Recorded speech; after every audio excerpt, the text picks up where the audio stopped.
رمضان رمضان رمضان رمضان.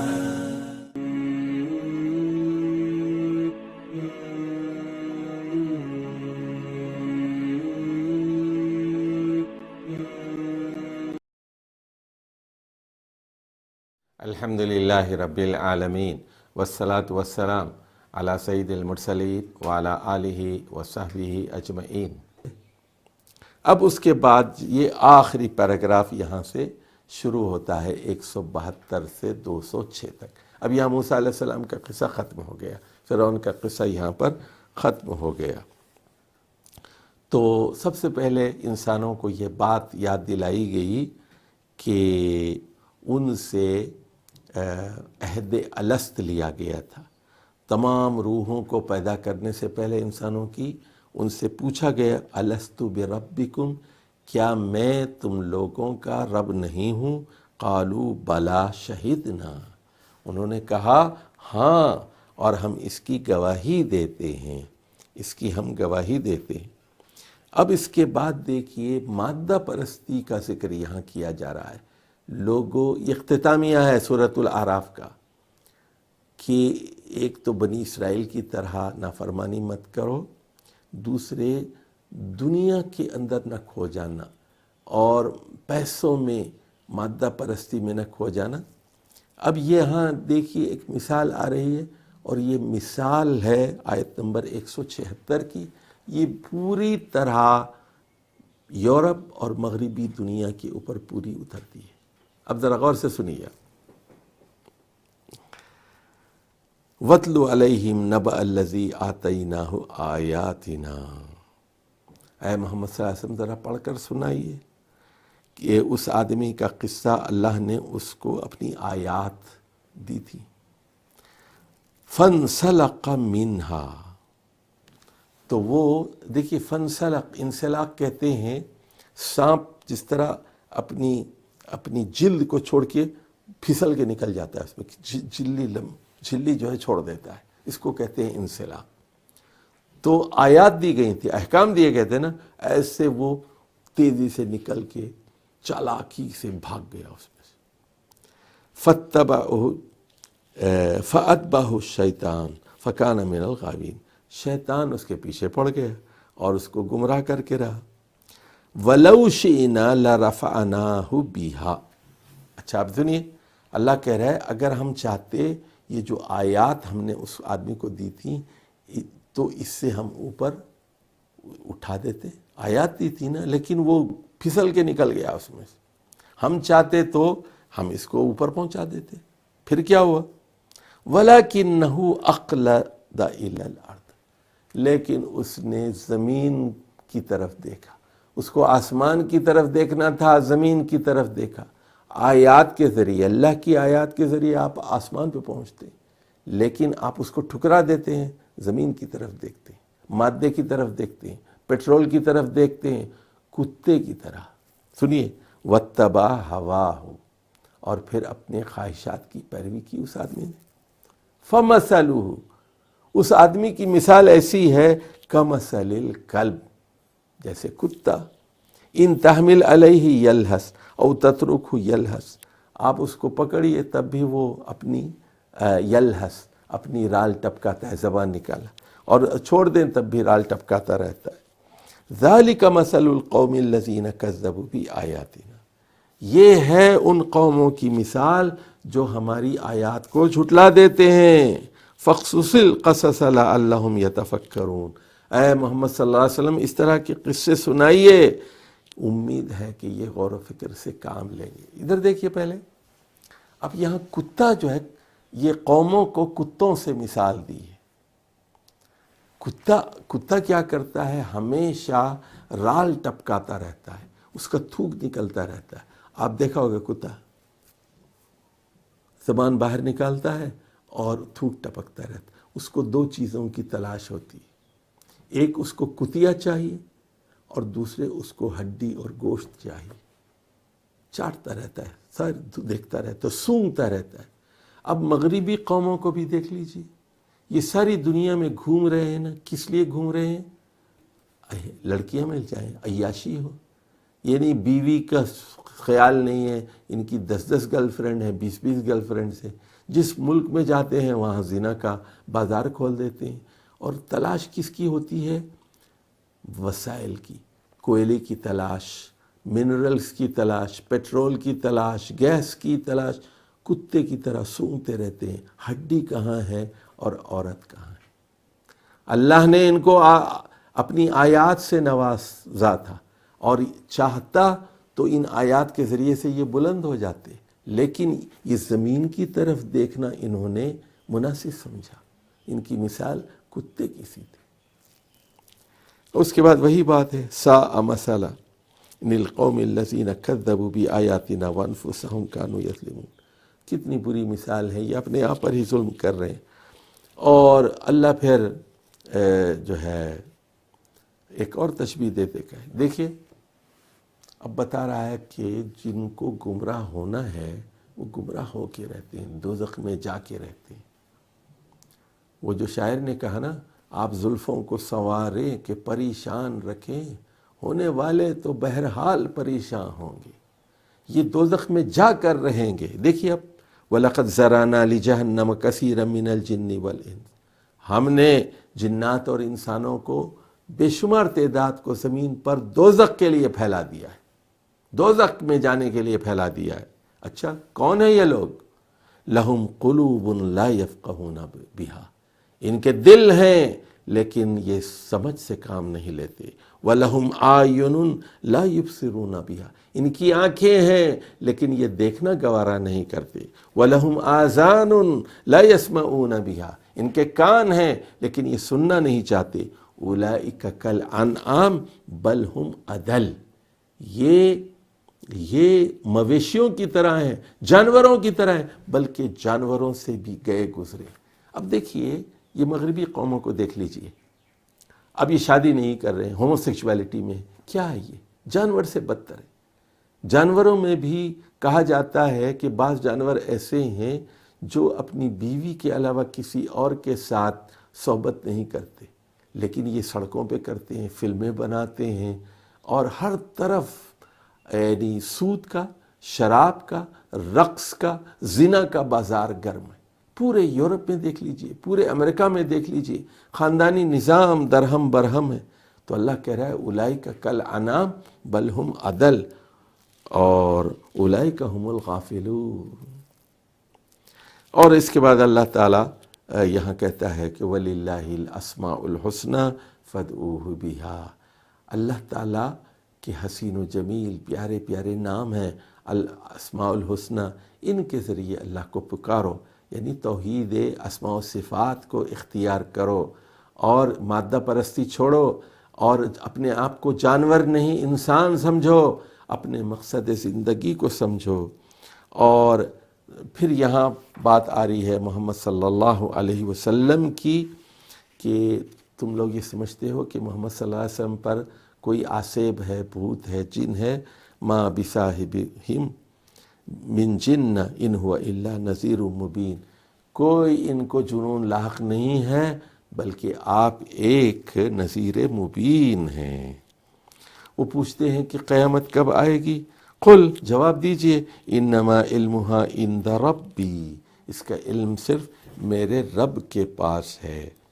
اور بتایا گیا کہ دیکھو میں پیغمبر ہوں، میں خدا نہیں ہوں، خدا کے اختیارات میرے پاس نہیں ہیں۔ منصب رسالت کو سمجھو، اے محمد صلی اللہ علیہ وسلم آپ اعلان کر دیجئے، قل لا املک لنفسی نفعا ولا ضرا الا ما شاء اللہ، میں اپنے آپ کو بھی کوئی فائدہ نہیں پہنچا سکتا اور نہ نقصان پہنچا، اگر میرے پاس علم غیب ہوتا لستکثرت من الخیر، میرے پاس علم غیب نہیں ہے ورنہ میں بہت ساری دولت جمع کر لیتا۔ وما مسنی السوء، اگر میرے پاس غیب کا علم ہوتا تو مجھے کوئی برائی لاحق نہ ہوتی، کبھی بیمار نہ ہوتا۔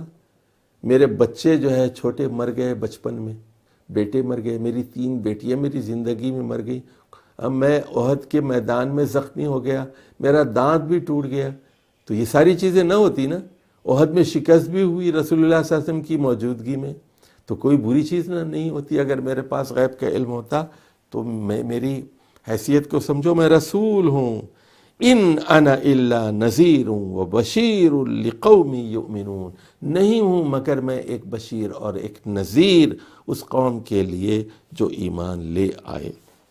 اس کے بعد یہ بات ان مشرکین مکہ سے بات کی جا رہی ہے، اختتامیہ ہے، یاد رکھیے سورہ اعراف کا، کہ تاریخ کی روشنی میں کچھ عبرت حاصل کرو۔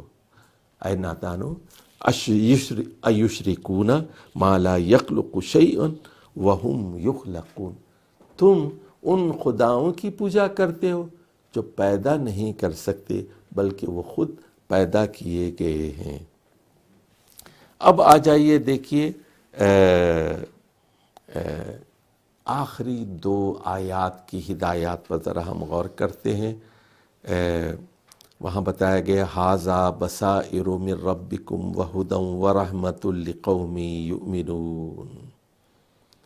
دیکھیے یہ قرآن کی آیات ہیں، یہ تمہارے رب کی طرف سے بصیرت کی روشنی ہے، بصائر من ربکم، ہدایت ہے، رحمت ہے ایمان لانے والوں کے لیے۔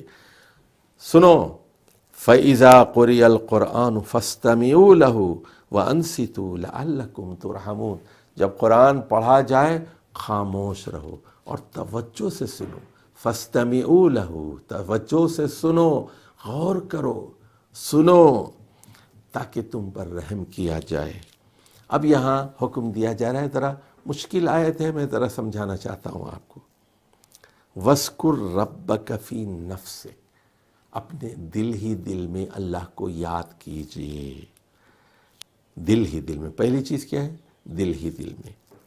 دوسری چیز ہے تضرعا وخیفہ، چپکے چپکے رو رو کر، چپکے چپکے روتے ہوئے، گڑ گڑا کر، تضرع کے ساتھ، وخیفہ ودون الجہر من القول، اور آواز بلند نہیں کرنا، چپکے چپکے اللہ کو یاد کرو، بالغدو والآصال، دن میں بھی اور رات میں بھی، صبح و شام اس کو یاد کرو، ولا تکن من الغافلین، اور غافلوں میں شامل نہ ہونا۔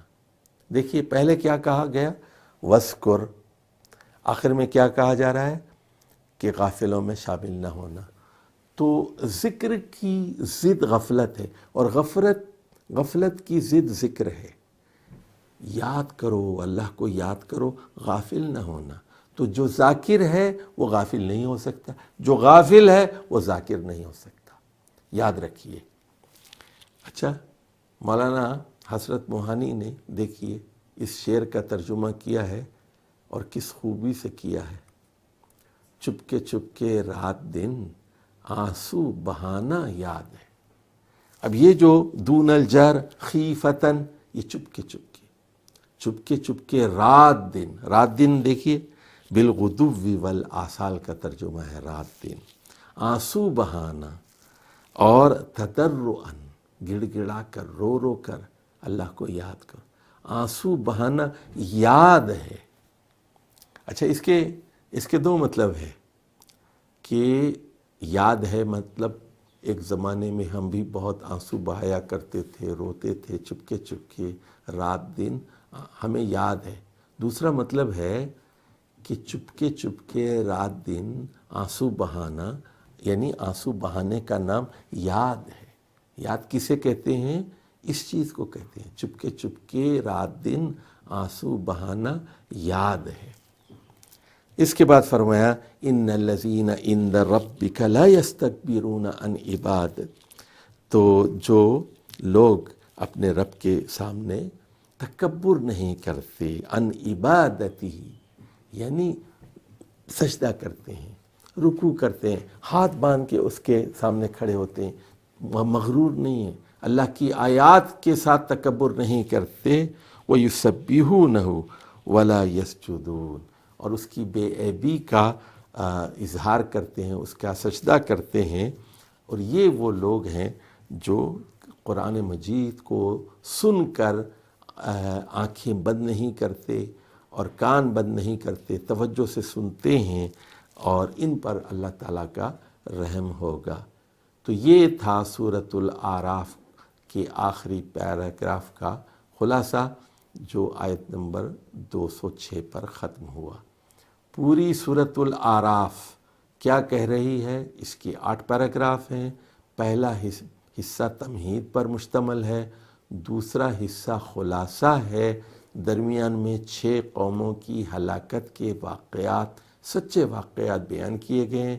سب سے پہلے قوم نوح کا، پھر اس کے بعد حضرت ہود کی قوم عاد کا، پھر اس کے بعد حضرت صالح کی قوم سمود کا، پھر اس کے بعد لوط علیہ السلام کی ہوموسیکشول قوم کا، پھر اس کے بعد شعیب علیہ السلام کی قوم کا، جو ناپتول میں گھاٹا دیتی تھی اور جو ڈاکے ڈالتی تھی، جس کے معاملات صحیح نہیں تھے۔ پھر اس کے بعد حضرت موسیٰ علیہ السلام اور فرعون کی کشمکش کے واقعات بیان کیے گئے کہ کس طرح اللہ تعالیٰ نے بنی اسرائیل کو فرعون کے ظلم و ستم سے اور اس کی غلامی سے نجات دی، اور یہ لوگ وادی سینا میں آئے۔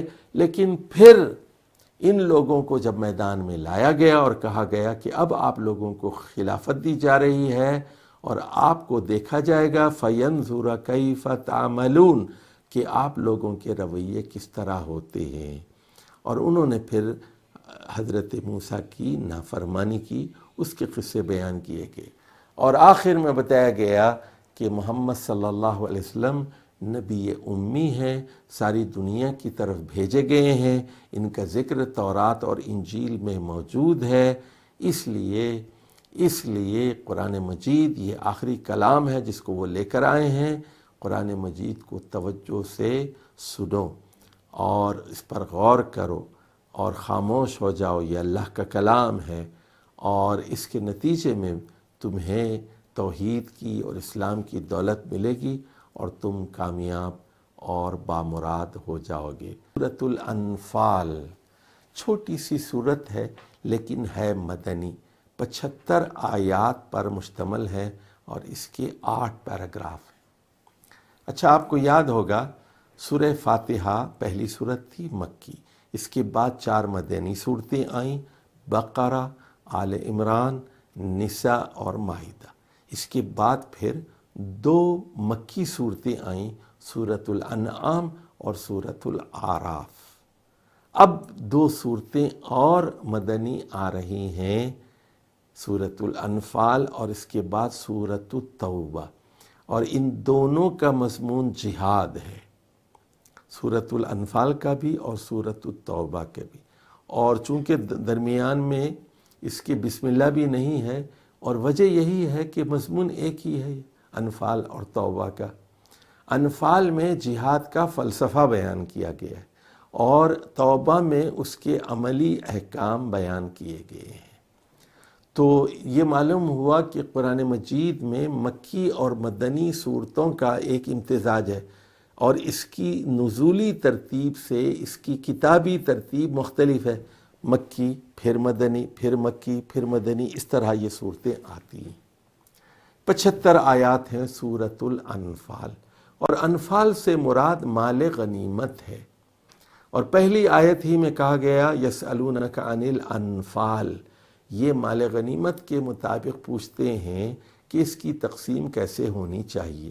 تو یہ جو سوال آیت نمبر 1 میں کیا گیا تھا، اس کا جواب آیت نمبر 41 میں دیا گیا، اور کہا گیا کہ 20% حصہ یہ ریاست کے پاس ہوگا، اللہ اور رسول کے لیے ہے، 80% وہ فوج میں تقسیم کیا جائے گا۔ اچھا، یہ صورت کیا کہتی ہے، ذرا ہم اس کو دیکھنے کی کوشش کریں گے۔ پہلا پیراگراف ابتدائی 4 آیات پر مشتمل ہے، اور بتایا گیا ہے کہ جہاد کے نتیجے میں آپ کی مغفرت ہوگی اور رزق کریم ہوگا، یعنی عزت کی روٹی ملے گی، رزق کریم، عزت کی روٹی ملے گی۔ تو جو قومیں جہاد نہیں کرتی وہ محکوم ہو جاتی ہیں، مفتوح ہو جاتی ہیں، دوسری قومیں ان پر قبضہ کر لیتی ہیں اور ذلت کی زندگی گزارتی ہیں، روٹی ان کو بے عزتی کی روٹی ملتی ہے۔ تو جہاد کے اندر اللہ کی طرف سے مغفرت بھی ہے اور رزق کریم بھی ہے۔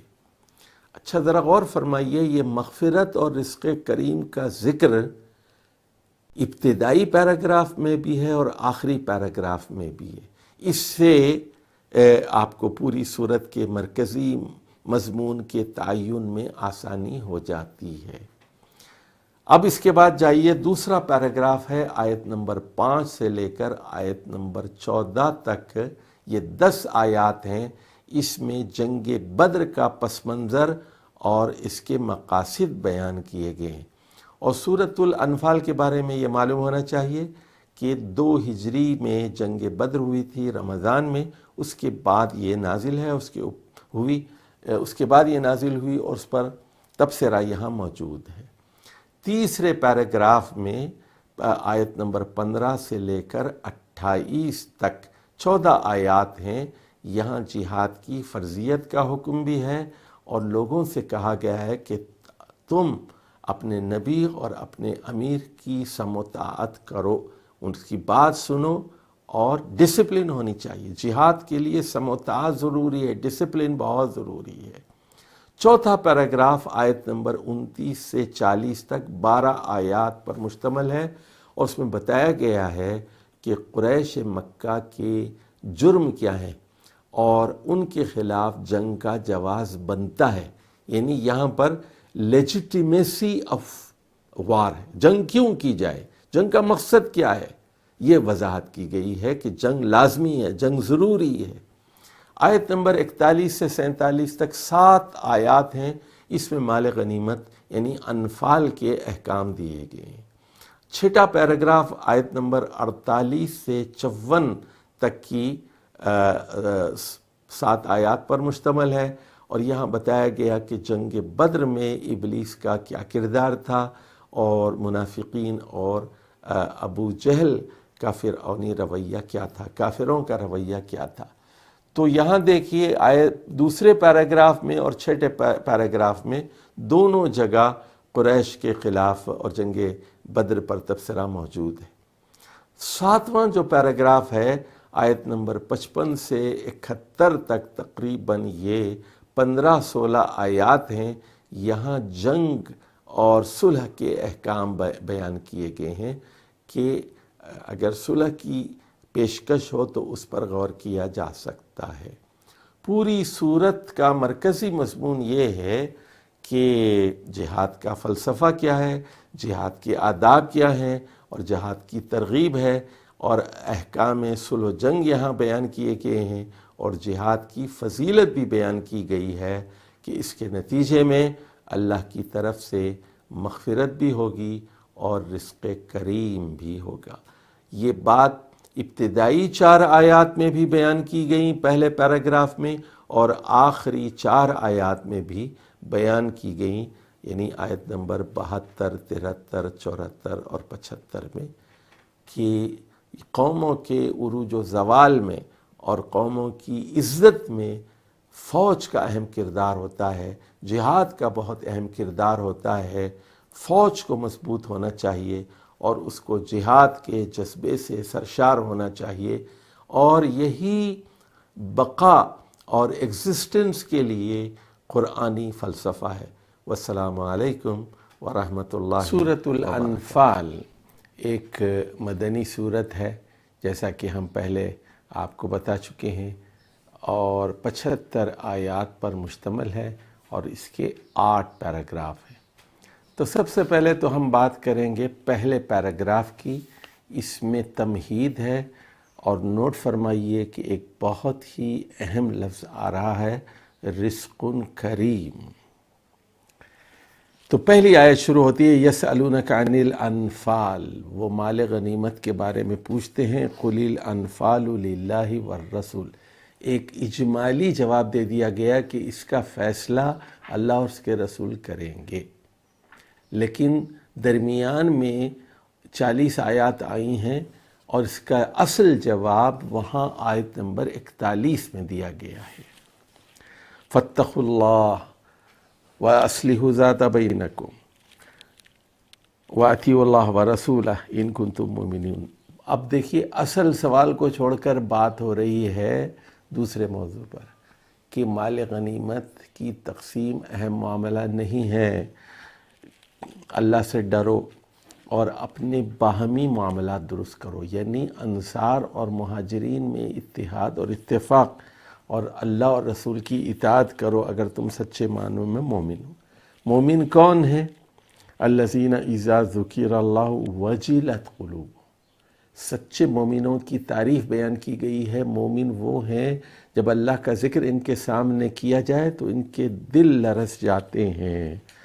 وَإِذَا تُلِيَتْ عَلَيْهِمْ آيَاتُهُ زَادَتْهُمْ ایمانا، جب ان کے سامنے اللہ کی آیات کی تلاوت کی جاتی ہے تو ان کے ایمان میں اضافہ ہو جاتا ہے۔ وَعَلَى رَبِّهِمْ يَتَوَكَّلُونَ، اور یہ اللہ پر بھروسہ کرنے والے، توکل کرنے والے لوگ ہیں۔ یہ کون ہے؟ الَّذِينَ يُقِيمُونَ الصَّلَاةَ وَمِمَّا رَزَقْنَاهُمْ يُنْفِقُونَ أُولَئِكَ هُمُ الْمُؤْمِنُونَ حَقًّا، یہ نماز پڑھتے ہیں، زکوٰۃ دیتے ہیں، یہ ہیں صحیح معنی میں مومن۔ اولئک هم المؤمنون حقا لہم درجات عند ربہم ومغفرۃ ورزق کریم۔ اب دیکھیے رزق کریم آ گیا یہاں، تو ان لوگوں کے لیے اپنے رب کے پاس درجات ہیں، یہ درجات ہیں کہ مطلب اعلیٰ درجات ہیں، اور مغفرت ہے، ومغفرۃ ورزق کریم، اور عزت کی روٹی ہے۔ اب یہ عزت کی روٹی کیسے حاصل ہوگی؟ جہاد کے نتیجے میں۔ پوری صورت کا مرکزی مضمون کیا ہے؟ جہاد کرو، جہاد کرو، یہ قوموں کے عروج کی علامت ہے۔ یعنی عسکری طور پر فوجی قوت کے ساتھ ایمان جگمگائے، یعنی محض توحید پر ہونا، اسلام پر ہونا کافی نہیں ہے، توحید اپنی قوت کے ساتھ، اپنے جلال کے ساتھ دنیا کے سامنے ایک ریاست کی صورت میں جلوہ گر ہو، تو اس کے نتیجے میں تمہیں رزق کریم ملے گا، عزت کی روٹی ملے گی۔ اب اس کے بعد دیکھیے دوسرا پیراگراف شروع ہوتا ہے آیت نمبر 5 سے آیت نمبر 14 تک۔ اس میں جنگ بدر کا پس منظر بتایا گیا ہے اور جنگ کے مقاصد بیان کیے گئے ہیں کہ اللہ تعالیٰ نے اپنے رسول کو اپنے گھر سے نکالا، اور مسلمانوں میں سے بعض لوگوں کے لیے یہ چیز ناگوار تھی، اس کے باوجود یہ لوگ مدینے سے بدر کے میدان پر پہنچے، اور اللہ نے پہلے ہی وعدہ کر دیا تھا انہا لکم، کہ احدی الطائفتین انہا لکم۔ اب ذرا بات سمجھیے کہ ایک لشکر مدینے کے جنوب سے آ رہا تھا، مکے سے، اس کی قیادت ابو جہل کر رہا تھا، اور یہ عسکری گروہ تھا، عسکری لشکر تھا، اور ایک دوسرا تجارتی قافلہ وہ شمال سے آ رہا تھا، شام سے آ رہا تھا، اس کی قیادت ابو سفیان کر رہے تھے۔ تو اللہ نے کہہ دیا کہ دونوں میں سے ایک چیز ملے گی آپ کو، یا تو لشکر ملے گا جن سے مقابلہ کرنا ہوگا، یا پھر تجارتی قافلہ ملے گا۔ وَأَنَّهَا لَكُمْ وَتَوَدُّونَ أَنَّ غَيْرَ ذَاتِ الشَّوْكَةِ تَكُونُ لَكُمْ۔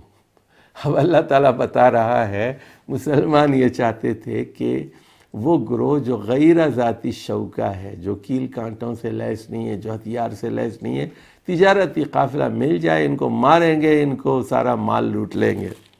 لیکن اللہ تعالیٰ اپنے کلمے کو حق ثابت کرنا چاہتا تھا تاکہ حق کی طرح واضح ہو جائے اور باطل باطل کی طرح کھل جائے۔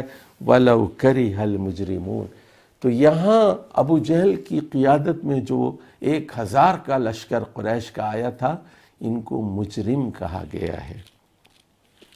پھر یہ بات یہاں پر آئی کہ اللہ تعالیٰ نے اس موقع پر فرشتوں سے کہا اِذْ یُوحِی رَبُّکَ إِلَى الْمَلَائِکَةِ أَنِّی مَعَکُمْ فَثَبِّتُوا الَّذِینَ آمَنُوا، تو اہل ایمان کو ثابت قدم رکھو۔ فرشتے اس جنگ میں بھیجے گئے اور اللہ نے ان پر وحی کی کہ میں تم لوگوں کے ساتھ ہوں۔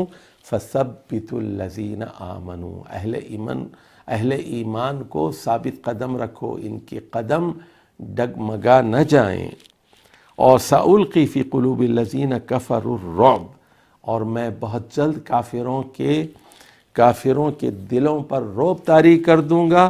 فَاضْرِبُوا فَوْقَ الْأَعْنَاقِ، یہ حکم دیا گیا کہ مارو، ان کی گردنوں پہ مارو۔ وَاضْرِبُوا مِنْهُمْ كُلَّ بَنَانٍ، ان کے جوڑ جوڑ پہ مارو ان کو.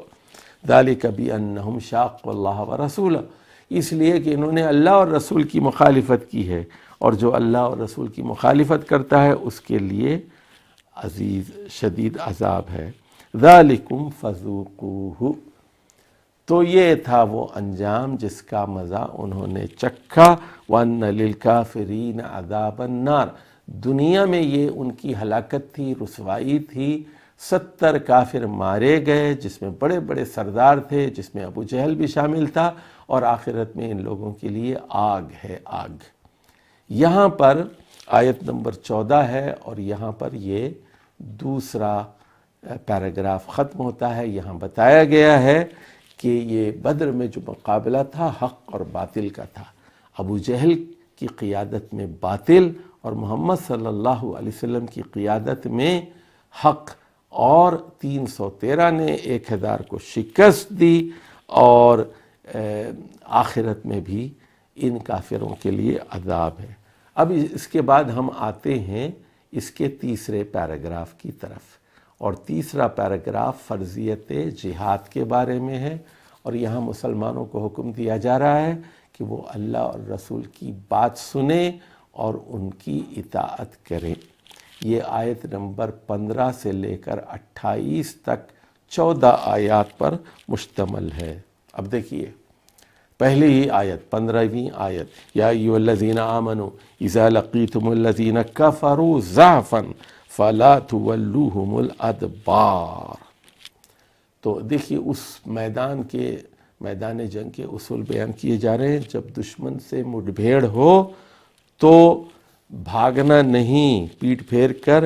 اور تو اس کے بعد بڑی سخت آیت آ رہی ہے، جو میدان جنگ سے پیٹ پھیر کر بھاگ جاتا ہے تو فقط باء بغضب من اللہ ومأواہ جہنم وبئس المصیر، تو وہ اللہ کے غضب میں گر جاتا ہے اور اس کے لیے دوزخ کا عذاب ہے، اور یہ ایک بہت ہی بری جگہ ہے. الا، سنیے اب اس میں 2 ایکسیپشنز ہیں، اور وہ کیا ہیں کہ الا متحرفا للقتال او متحیزا الی فئہ، یا تو کسی دوسرے گروہ سے ملنے کے لیے آپ ریٹریٹ کرتے ہیں، پیچھے ہٹتے ہیں اپنے ساتھیوں سے ملنے کے لیے، یا پھر جنگی چال کے طور پر پیچھے ہٹتے ہیں کہ ذرا ان کو پیچھے اندر بلاؤ اور پھر ان کو مارو. تو پیچھے نہیں ہٹ سکتے آپ، میدان جنگ میں آگے بڑھنا ہوتا ہے. ہاں 2 صورتوں میں اس کی اجازت ہے، جنگی چال کے طور پر یا اپنے دوسرے ساتھیوں سے ملنے کے لیے. ورنہ پھر مسلمان اگر میدان جنگ سے بھاگتا ہے تو اس کا ٹھکانہ دوزخ ہے. اور سبع موبقات والی جو حدیث ہے اس میں بھی یہی بات بتائی گئی ہے. اب اس کے بعد یہ بات بتائی جا رہی ہے کہ یا ایھا الذین آمنوا اطیعوا اللہ ورسولہ ولا تولوا عنہ وانتم تسمعون. دیکھیے ہدایات دی جا رہی ہیں، اللہ اور رسول کی اطاعت کرو، اے لوگو جو ایمان لائے ہو، اور پیٹ نہ پھیرنا، منہ نہ پھیرنا جبکہ تم سن رہے ہو. وانتم تسمعون یعنی سنتے ہوئے قرآن کو اور رسول اللہ صلی اللہ علیہ وسلم کی احادیث کو منہ پھیر نہ لینا. ولا تکونوا کالذین قالوا سمعنا وهم لا يسمعون. اور دیکھو تم یہودیوں کی طرح نہ ہو جانا جو کہتے تھے کہ ہاں ہم نے سن لیا لیکن سن کر نہیں دیتے تھے، اطاعت نہیں کرتے تھے. اور بتایا گیا کہ یہ بدترین خلائق ہیں. ان شر الدواب عند اللہ الصم البکم الذین لا یعقلون ولو علم اللہ فیہم خیرا لاسمعہم. ان میں کوئی بھلائی نہیں ہے، ان میں بھلائی ہوتی تو اللہ ان کو سنوا دیتا، لیکن اللہ کے نزدیک بدترین لوگ وہ ہیں جو گونگے بہرے ہیں، یہ سنتے نہیں. اس کے بعد اگلی آیت میں دیکھیے، آیت نمبر 24 میں کہا جا رہا ہے یا ایھا الذین آمنوا استجیبوا للہ وللرسول اذا دعاکم لما یحییکم. ذرا اس کو سمجھ لیجیے آپ، ذرا مشکل آیت ہے. اے لوگو جو ایمان لائے ہو، جب اللہ اور رسول تمہیں بلائیں تو ان کی پکار پر لبیک کہو. یہ تمہاری زندگی کی دعوت ہے، یعنی جہاد کی دعوت زندگی کی دعوت ہے. اگر جہاد نہیں کرو گے تو قومیں مر جاتی ہیں، محکوم بنا لی جاتی ہیں، ان کو گاجر مولی کی طرح کاٹ دیا جاتا ہے۔ تو ریاست کو بہت مضبوط ہونا چاہیے دفاعی طور پر، تاکہ مسلمانوں کی جان اور ان کے مال اور ان کی عزت اور آبرو کی حفاظت اور انہیں عزت کی روٹی ملے۔ تو اذا دعاکم لما یحییکم، جب وہ بلائیں تو لبیک کہو، یہ تمہاری زندگی کا سوال ہے۔ وَاعْلَمُوا أَنَّ اللَّهَ يَحُولُ بَيْنَ الْمَرْءِ وَزَوْجِهِ وَأَنَّهُ إِلَيْهِ تُحْشَرُونَ، یاد رکھو تمہیں اللہ کی طرف لوٹنا ہے اور اللہ تعالیٰ تمہارے دل اور آدمی کے درمیان ہے۔ اور بتایا گیا کہ بعض فتنے ایسے ہوتے ہیں جس میں صرف ظالم ہی نہیں مارے جاتے بلکہ جو معصوم ہیں وہ بھی پیس دیے جاتے ہیں۔ وَاتَّقُوا فِتْنَةً لَا تُصِيبَنَّ الَّذِينَ ظَلَمُوا مِنْكُمْ خَاصَّةً۔ اور اب اللہ تعالیٰ احسان جتاتا ہے کہ دیکھو تم مدینے میں آ گئے ہو، پہلے مکے میں تم لوگ مظلوم تھے، مظلوم۔ اذ انتم قلیل، تم تھوڑے تھے، مستضعفون فی الارض، کمزور تھے، دبائے گئے تھے، تخافون ان یتخطفکم الناس، کہ کہیں ڈر رہے تھے کہ کہیں لوگ تمہیں اچک نہ لیں۔ تو فآواکم، اللہ نے مدینے میں تمہیں ٹھکانہ فراہم کیا، وَأَيَّدَكُمْ بِنَصْرِهِ، اور اپنی مدد سے تمہاری تائید فرمائی، وَرَزَقَكُمْ مِنَ الطَّيِّبَاتِ لَعَلَّكُمْ تَشْكُرُونَ، اور یہ مال غنیمت تم کو دیا، پاک رزق، تاکہ تم اللہ کا شکر ادا کرو۔ اب اس کے بعد بتایا گیا یا ایھا الذین آمنوا لا تخونوا اللہ والرسول وتخونوا اماناتکم وانتم تعلمون، اے لوگ، اب دیکھیے آداب ہیں کہ مال غنیمت میں چوری نہ کرنا اور اللہ اور رسول کے ساتھ خیانت نہیں کرنا، اور جانتے بوجھتے ہوئے، اور فرمایا وَاعْلَمُوا أَنَّمَا أَمْوَالُكُمْ وَأَوْلَادُكُمْ فِتْنَةٌ، کہ آدمی چوری کیوں کرتا ہے؟ اولاد کے لیے، بیوی کے لیے، اچھی زندگی کے لیے۔ فرمایا مال اور اولاد ایک آزمائش ہیں، تو ثابت قدم رہو۔ وَإِنَّ اللَّهَ عِندَهُ أَجْرٌ عَظِيمٌ، اللہ کے پاس اجر عظیم موجود ہے۔ اب دیکھیں یہاں سے چوتھا پیراگراف شروع ہو رہا ہے، آیت نمبر 29 سے 40 تک، اور یہاں قریش کے جرائم کا ذکر ہے، ان کے خلاف فرد جرم ہے، چارج شیٹ ہے، اور بتایا گیا ہے کہ جنگ کا جواز کیا ہے، لیجیٹیمیسی کیا ہے۔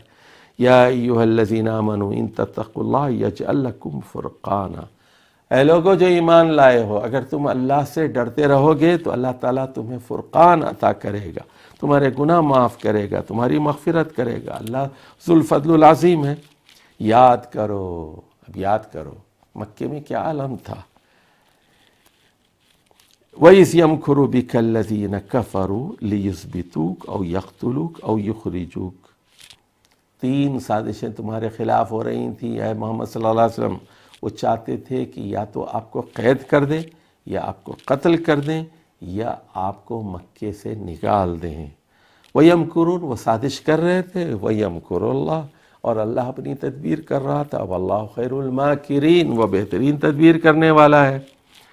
تو پھر اس کے بعد کیا ہوا کہ اب ابو جہل کی دعا کا ذکر ہوا۔ ابو جہل نے میدان بدر میں دعا کی، کیا دعا کرتا ہے ذرا دیکھیے۔ وَإِذْ قَالُوا اللَّهُمَّ إِنْ كَانَ هَذَا هُوَ الْحَقُّ مِنْ عِنْدِكَ فَأَمْطِرْ عَلَيْنَا حِجَارَةً مِنَ السَّمَاءِ أَوِ ائْتِنَا بِعَذَابٍ أَلِيمٍ، کہ وہ یہ دعا کر رہا تھا کہ اگر یہ حق ہے تو ہمارے اوپر پتھروں کی بارش ہو، خود اپنے خلاف بد دعا کر رہا تھا۔ فَأَمْطِرْ عَلَيْنَا حِجَارَةً مِنَ السَّمَاءِ، آسمانوں سے پتھروں کی بارش ہو، یا ہمیں دردناک عذاب سے دوچار کر۔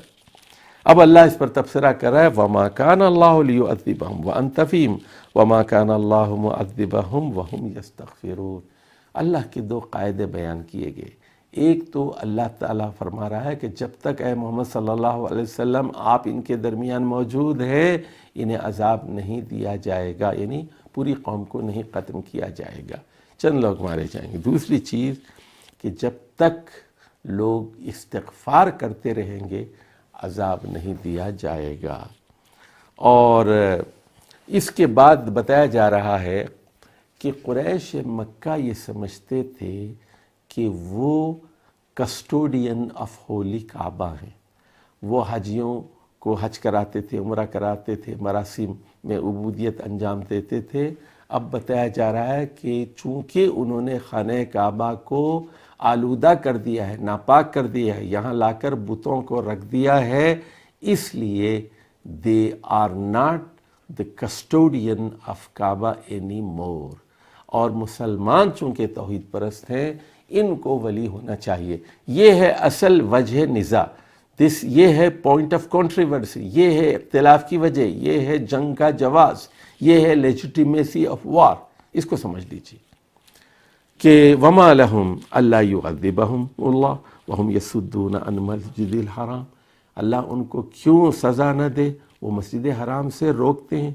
وما کانوا اولیاءہ، وہ اس کے اولیاء نہیں ہیں، وہ اس کے سرپرست نہیں ہیں، وہ اس کے کسٹوڈین نہیں ہیں۔ ان اولیاءہ الا المتقون، اس کے اولیاء صرف متقی، پاک باز، توحید پرست روک ہو سکتے ہیں۔ اور ان کے خلاف چارج شیٹ دیکھیے، وما کان صلاتهم عند البیت الا مکاء وتصدیہ فذوقوا العذاب بما کنتم تکفرون۔ خانہ کعبہ کے پاس ان کی نماز کیا ہوتی ہے؟ بے روح نماز، نماز پڑھتے ہیں، نماز میں سیٹیاں بجاتے ہیں اور تالی پیٹتے رہتے ہیں۔ کیا نماز ہے یہ؟ انہوں نے نماز ضائع کر دی۔ نماز کا ایک ڈھانچہ ہے جو مشرکین ادا کرتے ہیں، اور حج کیا ہے ان کا؟ عرفات بھی نہیں جاتے یہ مشرکین مکہ، تو یہ کیسے ولی ہو سکتے ہیں؟ یہ پیر زادے ہیں، نام کے پیر ہیں، خاندانی پیر ہیں، ابراہیم اور اسماعیل علیہم السلام کی اولاد ہیں، بس باقی آخرت کا تصور نہیں ہے، توحید نہیں ہے، شرک ہے، بت پرستی ہے، بدعات ہے۔ یہ ہے سارا چارج شیٹ ان کے خلاف۔ ان الذین کفروا ينفقون اموالهم لیصدوا عن سبیل اللہ فسینفقونها ثم تکون علیہم حسرۃ ثم یغلبون والذین کفروا الی جہنم یحشرون۔ اچھا اب دیکھیے، ابو جہل بہت بڑا لیڈر تھا، بہت بڑا لیڈر تھا۔ اس نے موبیلائز کیا سارے مکے کے لوگوں کو، 1000 کی فوج جمع کی، پیسے جمع کیے، گھوڑے جمع کیے، اونٹ جمع کیے۔ اندازہ لگائیے کتنا بڑا لیڈر تھا، اور سب لوگوں نے پیسے دیے۔ وہ پیسے کس لیے جمع کیے انہوں نے؟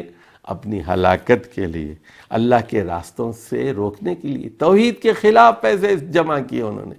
چندہ تو جمع کیا اور لیڈرشپ کی ساری کوالٹیز اپنی دکھائیں دنیا کو، کس واسطے؟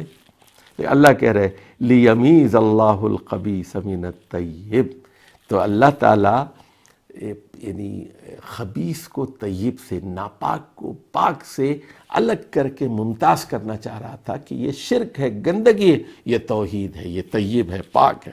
وَيَجْعَلَ الْخَبِيثَ بَعْدَهُ عَلَى بَعْضٍ فَيَرْكُمَهُ جَمِيعًا فَيَجْعَلَهُ فِي جَهَنَّمَ، تو اللہ ساری گندگی کو ایک ساتھ ملا کے سب کو دوزخ میں جھونکنا چاہتا تھا۔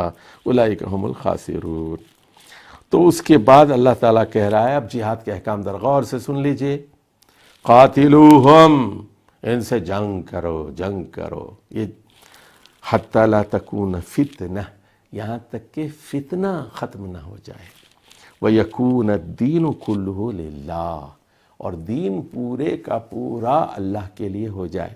یاد رکھیے اس نکتے کو رسول اللہ صلی اللہ علیہ وسلم کے بعد صرف ایک شخص نے سمجھا، اور اس شخص کا نام تھا حضرت ابو بکر صدیق رضی اللہ تعالیٰ عنہ۔ یعنی جب رسول اللہ صلی اللہ علیہ وسلم کا انتقال ہوا، لوگ کہنے لگے رسول کی موت کے بعد اب ہم رسول کو کیوں مانیں؟ وہ مرتد ہو گئے، دین کو چھوڑ دیا۔ کچھ امیر ایسے لوگ تھے جو زکوٰۃ نہیں دیتے تھے، اور 3-4 جھوٹے پیدا ہو گئے، اسود انسی ہو گیا، اور پھر طلیحہ ہو گیا، سجا ہو گیا، مسلمہ بن کذاب ہو گیا، یہ سارے جھوٹے نبی پیدا ہو گئے، منکرین زکوٰۃ الگ، مرتدین دین الگ۔ اب لوگوں نے یہاں تک کہا کہ اسامہ کا لشکر مت بھیجو۔ ایک آدمی تنہا ڈٹا رہا، اور اس شخص کا نام حضرت ابو بکر صدیق رضی اللہ تعالیٰ عنہ تھا، اور انہوں نے کہا میں زندہ ہوں، انا حی، اور دین میں کمی نہیں ہو سکتا، اور دین پورا ہوگا، مکمل ہوگا، میں اس وقت تک لڑوں گا جب تک کہ فتنہ باقی نہ رہے۔ وَقَاتِلُوهُمْ حَتَّى لَا تَكُونَ فِتْنَةٌ وَيَكُونَ الدِّينُ كُلُّهُ لِلَّهِ، اور دین پورا کا پورا اللہ کے لیے خالص ہو جائے۔ تو پھر اس کے بعد جنگیں ہوئی، صرف 2.25 سال کی خلافت کی حضرت ابو بکر صدیق نے، سب کے خلاف جنگ کی، منکرین حدیث کے خلاف، منکرین زکوٰۃ کے خلاف بھی، اور جو مرتد ہو گئے تھے ان کے خلاف بھی، اور وہ لوگ جو جھوٹی نبوت کا دعویٰ کر رہے تھے، اور اس کے بعد آپ نے خالد بن ولید اور دوسرے لوگوں کو کہا کہ چلو عراق کی طرف پیش قدمی کرو، شام کی طرف، اسلامی ریاست کے حدود کی توسیع ضروری ہے۔ اور جب ملے ہیں تو پورے عربوں میں کینسر ختم ہو چکا تھا، عربوں میں جتنے بدماش تھے سب کو مار دیا گیا تھا، سارے جھوٹے نبی اور سارے منکر اور مرتد اور سب کا خاتمہ ہو چکا تھا۔ خالص عرب متحد تھے توحید کے جھنڈے کے تلے، اور انہوں نے یہ خالص عرب کو کس کو دے دیا؟ حضرت ابو بکر نے حضرت عمر کے حوالے کر دیا، لو تم ان کو لے کر جاؤ نان عرب علاقوں میں، عراق کی طرف، ایران کی طرف، آذربائیجان، خراسان کی طرف، ادھر غزہ اور پھر مصر اور لیبیا اور الجیریا، یہ جا۔ اور پھر حضرت عمر نے 10.5 سال میں نان عربز کو جو ہے اسلام کی روح سے ان کو فیضیاب کر دیا۔ تو یہ ہیں اسلام کی فتوحات۔ تو جنگ اس وقت تک کی جائے جب تک کہ فتنے کا خاتمہ نہ ہو، ایک کینسر سیل کا خاتمہ نہ ہو، اور دین پورے کا پورا خالص اللہ کے لیے ہو جائے۔ یہ ہے یعنی پوری سورہ انفال کی روح یہی آیت ہے، وَقَاتِلُوهُمْ حَتَّى لَا تَكُونَ فِتْنَةٌ وَيَكُونَ الدِّينُ كُلُّهُ لِلَّهِ۔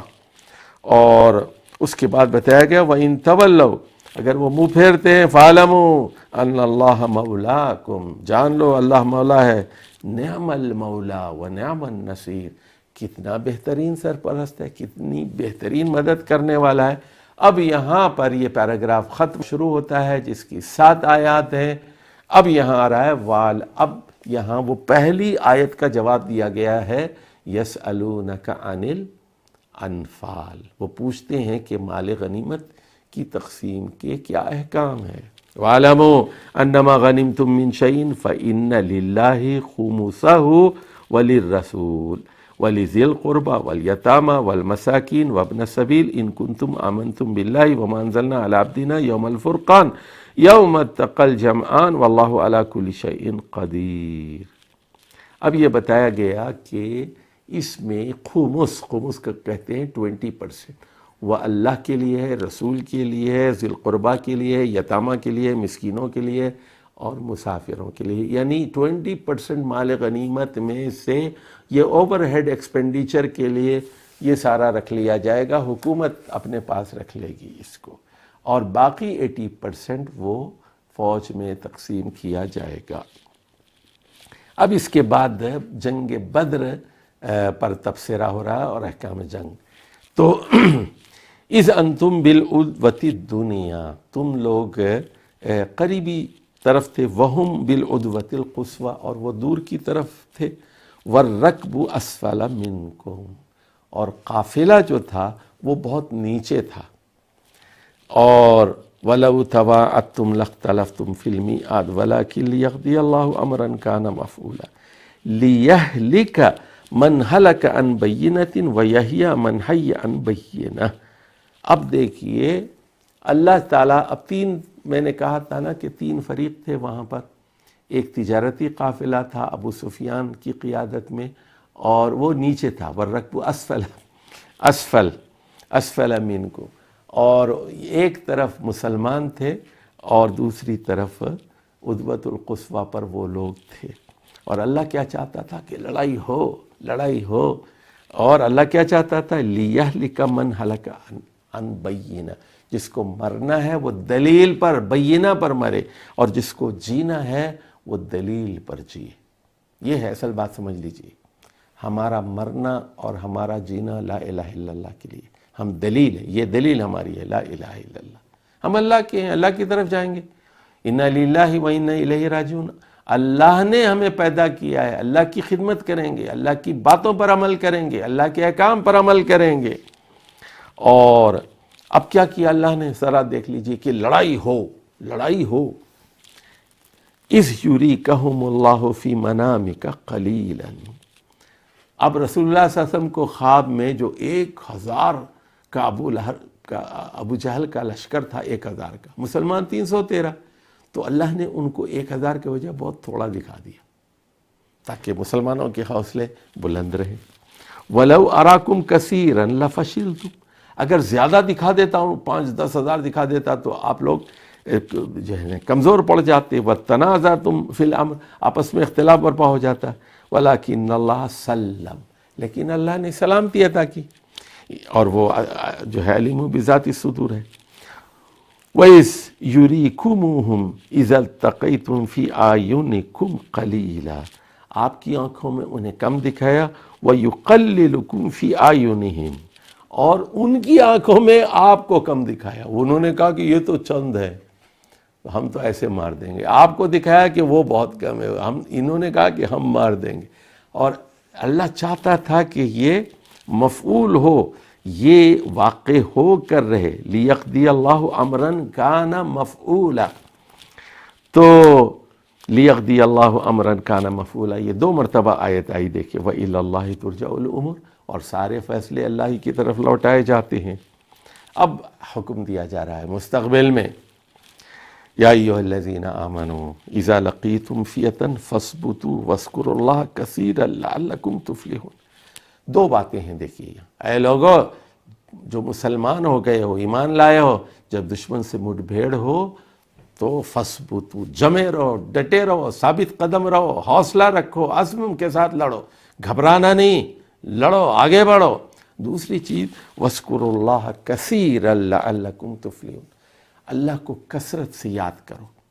فائر کر رہے ہیں آپ، گولی چلا رہے ہیں، یا ٹینک پہ بیٹھے ہو گئے، یا میزائل چلا رہے ہیں، ہوائی جہاز پہ ہیں، F-16 پہ ہیں، یا یعنی وہ تھنڈر 17 پہ بیٹھے ہوئے ہیں، آپ جہاں بھی بیٹھے ہوئے ہیں اللہ کو یاد کریں، سبحان اللہ، الحمدللہ، اللہ اکبر، اور تاکہ تم فلاح پاؤ۔ اور پھر سب سے اہم چیز جنگ میں کیا ہے؟ اطیعوا اللہ ورسولہ ولا تنازعوا، اللہ اور رسول کی اطاعت کرو، اور دیکھو آپس میں اختلاف نہیں کرنا۔ دیکھیے اختلاف کی گنجائش نہیں ہے، ہم مسلمان ہیں، تو یہاں یہ جو اپوزیشن ہمیں ملتی ہے نا، کہ ایک گورنمنٹ کے ہیں اور وہ اپوزیشن کو گالیاں دیتے ہیں، اور اپوزیشن گورنمنٹ کو گالیاں دیتی ہیں، دونوں ایک ہی تھیلی کے چٹے بٹے ہیں، یہ سارے ایک ہیں۔ اور 74 سال سے 1947 سے 2021 تک ہم یہ تماشا دیکھ رہے ہیں، تو آپس میں لڑائیاں، فتنازعتم فتفشلوا وتذهب ريحكم، تم کمزور پڑ جاؤ گے، اور وتذهب ريحكم، تمہاری ہوا اکھڑ جائے گی، اس لیے واصبروا ان اللہ مع الصابرین، ڈٹے رہو، جو ڈٹے رہتے ہیں ان کے ساتھ اللہ تعالیٰ ہوتا ہے۔ ولا تكونوا كالذين خرجوا من ديارهم بطرا ورئاء الناس ويصدون عن سبيل الله والله بما يعملون محيط۔ یہ ہے 47 آیت، کہا گیا ان لوگوں کی طرح نہ ہو جانا جو اپنے گھر سے شان دکھاتے ہوئے، اکڑتے ہوئے، ریا کے ساتھ نکلے تھے، اللہ کے راستے سے روکتے ہوئے۔ اللہ ان کے اعمال کو گھیرے میں لیے ہوئے ہے۔ اچھا جی، اب دیکھیے آیت نمبر 48 سے 54 تک، یہ 6واں پیراگراف ہے۔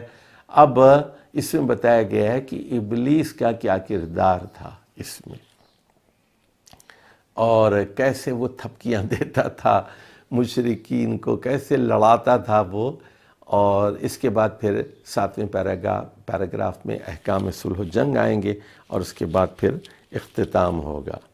یاد کرو بدر کے میدان کو، آیت نمبر 48، اذ زین لہم الشیطان اعمالہم، شیطان نے ان کے اعمال کو خوشنما بنایا۔ کیا مطلب ہے اس کا؟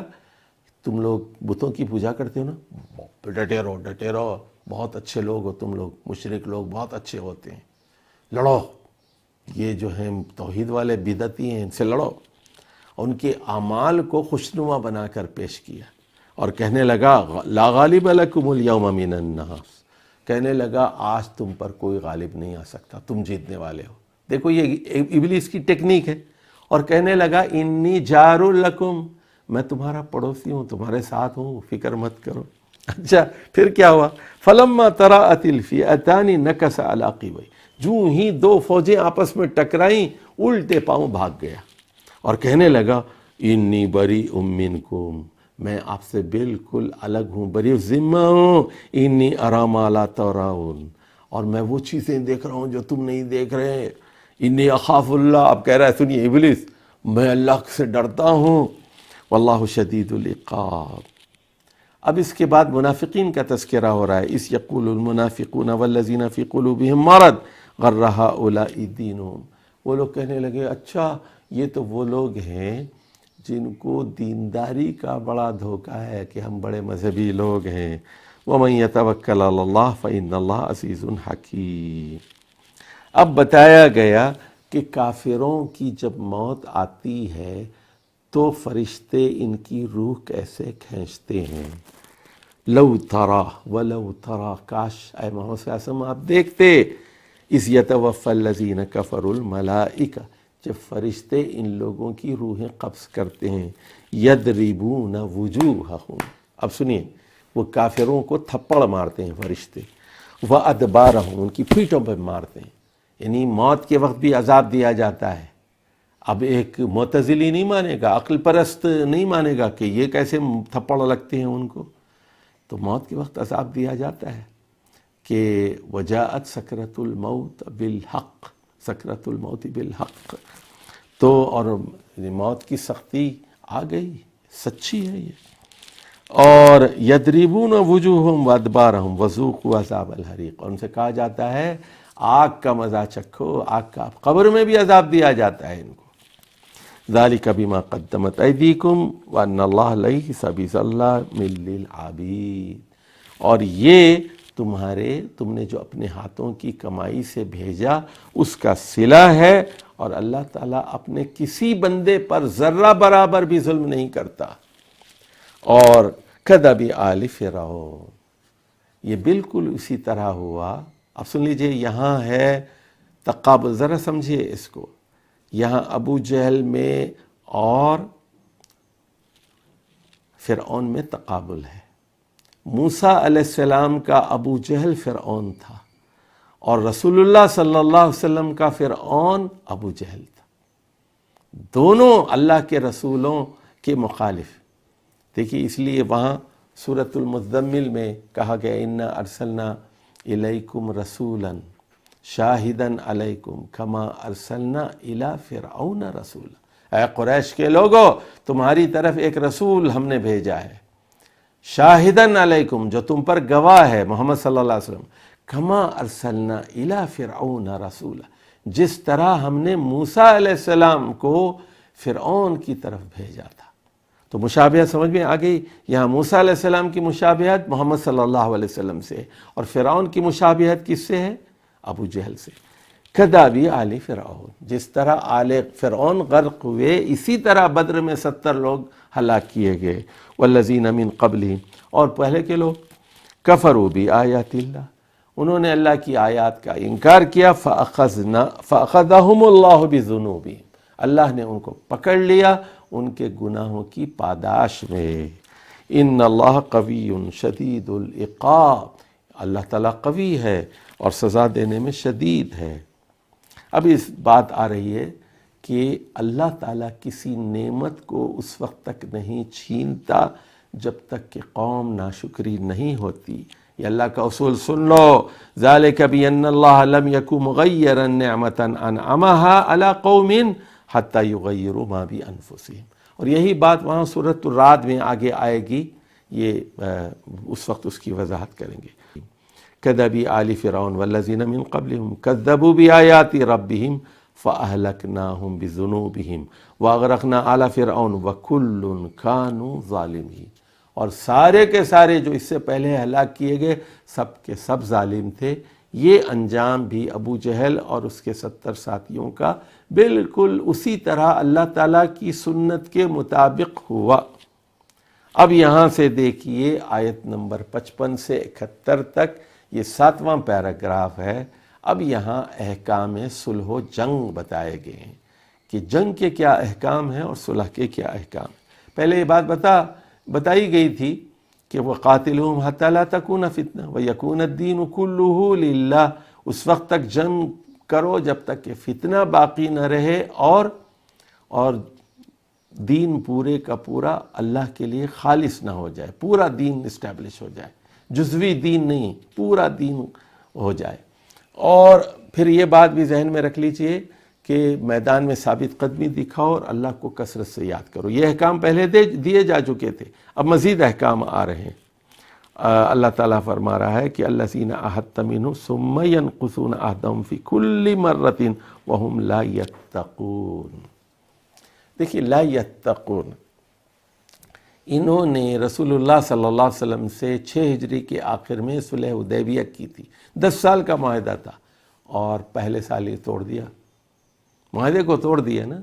تو اللہ تعالیٰ کہہ رہا ہے کہ انہوں نے تمہارے ساتھ معاہدہ کیا، عاہدت منہم ثم ینقضون، پھر اس کے بعد توڑ دیتے ہیں، فی کل مرہ، ہر مرتبہ کر دیتے ہیں۔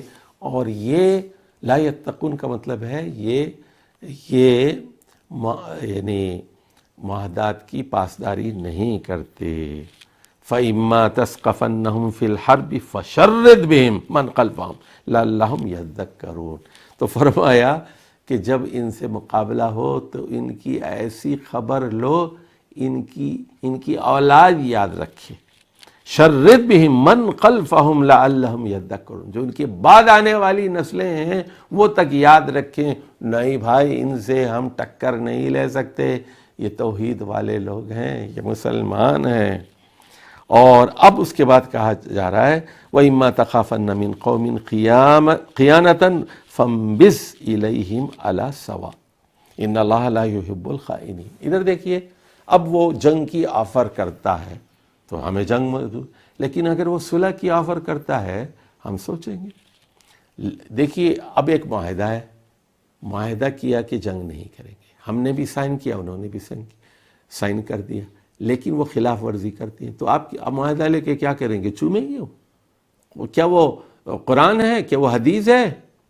کیا کوئی ہولی ایگریمنٹ ہے؟ جب انہوں نے خلاف ورزی کی، معاہدہ کر کے اس کی خلاف ورزی کی تو فَانبِذْ إِلَيْهِمْ، اٹھا کے معاہدہ ان کے منہ پہ مارو، فَانبِذْ إِلَيْهِمْ، پھینکو۔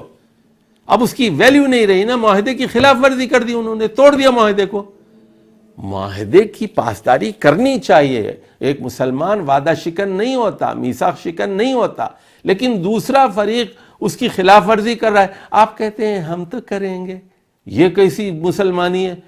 اسلام ایسی تعلیمات نہیں دیتا، کہہ رہا ہے اٹھا کے پھینکو، اللہ تعالیٰ خائنوں کو پسند نہیں کرتا۔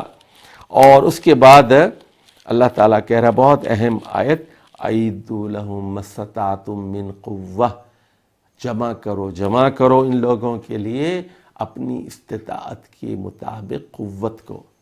اب دیکھیے پاکستان کا مسئلہ میں بتاتا ہوں آپ کو، عالم اسلام کا بھی مسئلہ ہے۔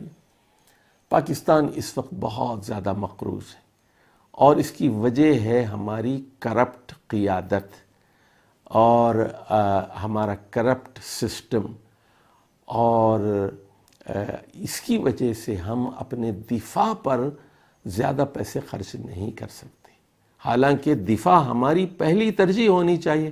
اللہ کہہ رہا ہے اپنی استطاعت کے مطابق ہتھیار جمع کرو، وَمِن رِبَاطِ الْخَيْلِ، گھوڑوں کو۔ اچھا اس کے بعد تُرْہِبُونَ بِهِ عَدُوَّ اللَّهِ وَعَدُوَّكُمْ وَآخَرِينَ مِن دُونِهِمْ لَا تَعْلَمُونَهُمْ اللَّهُ يَعْلَمُونَ۔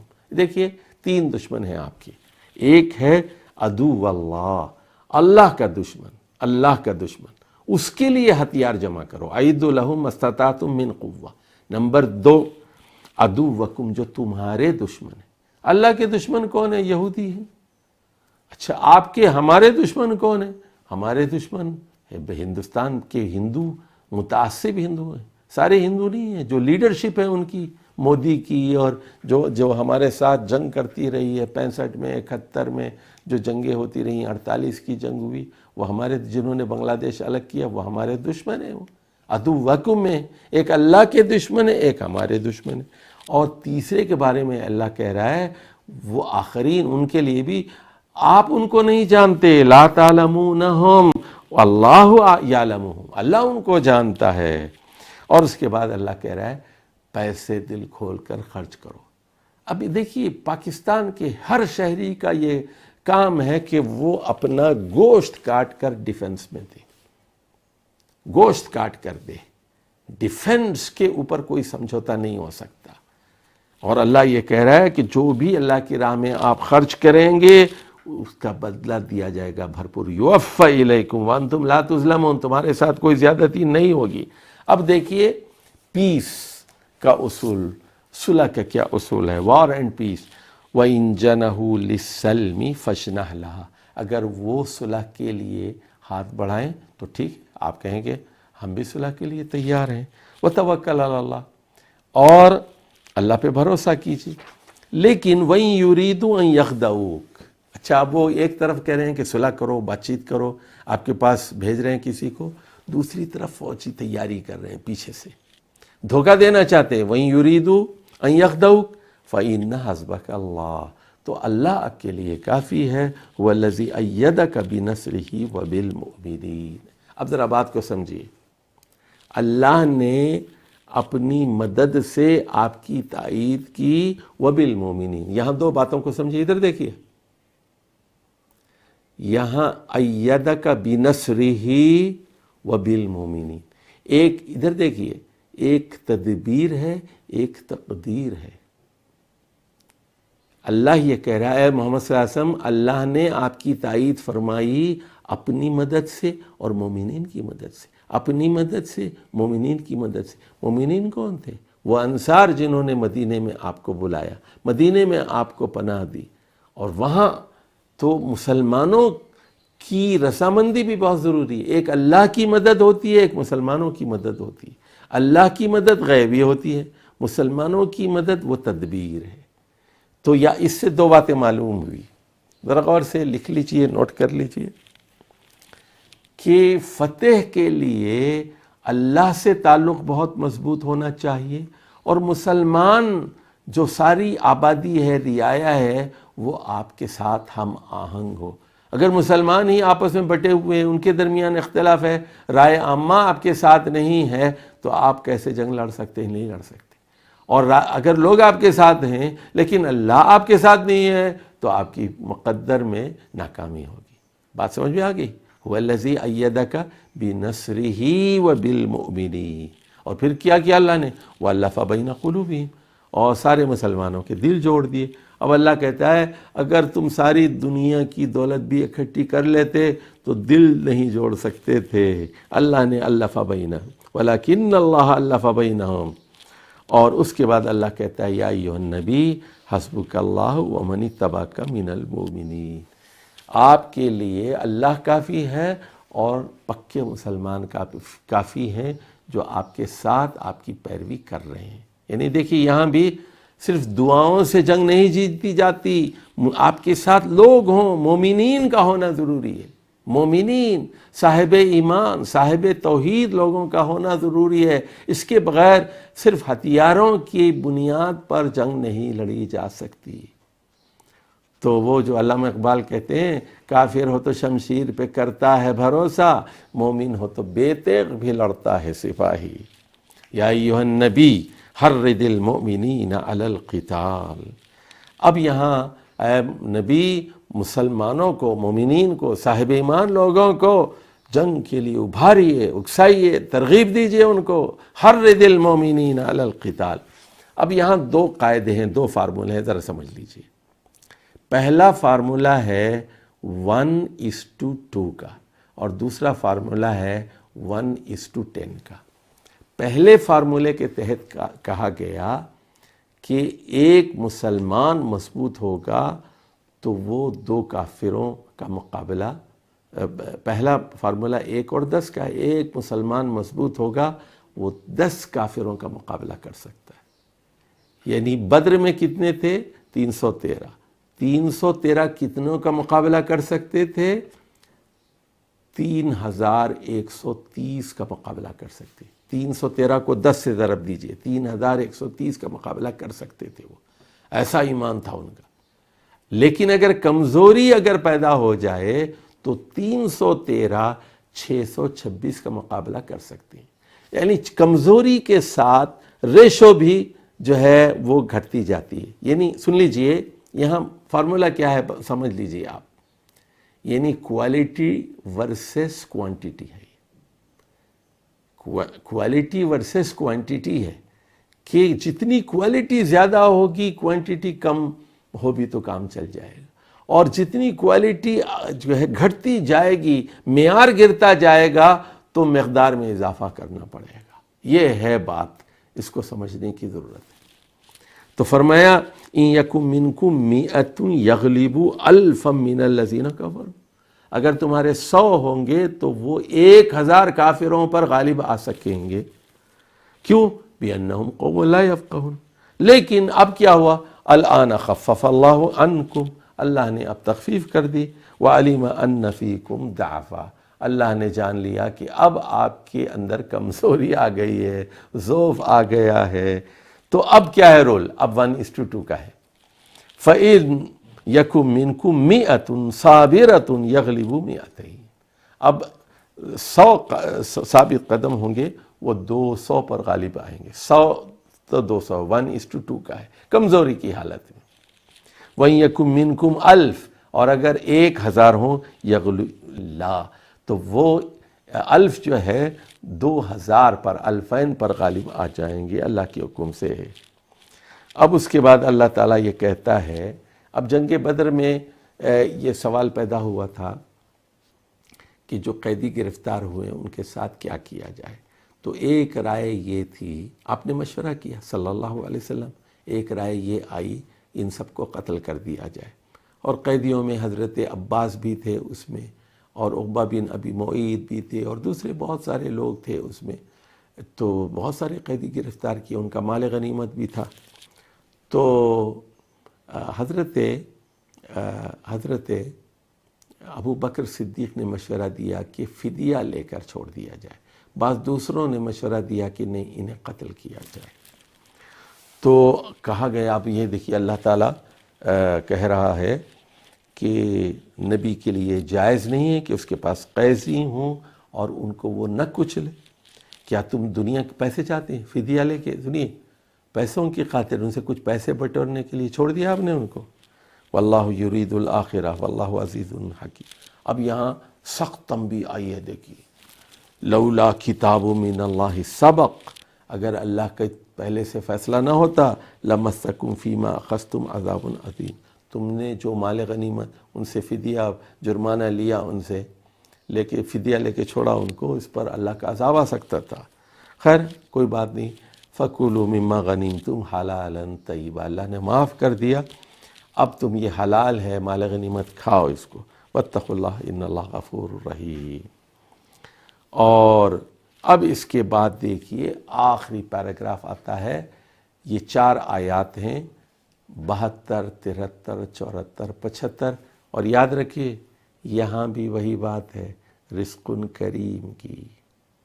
عزت کی روٹی کب ملتی ہے؟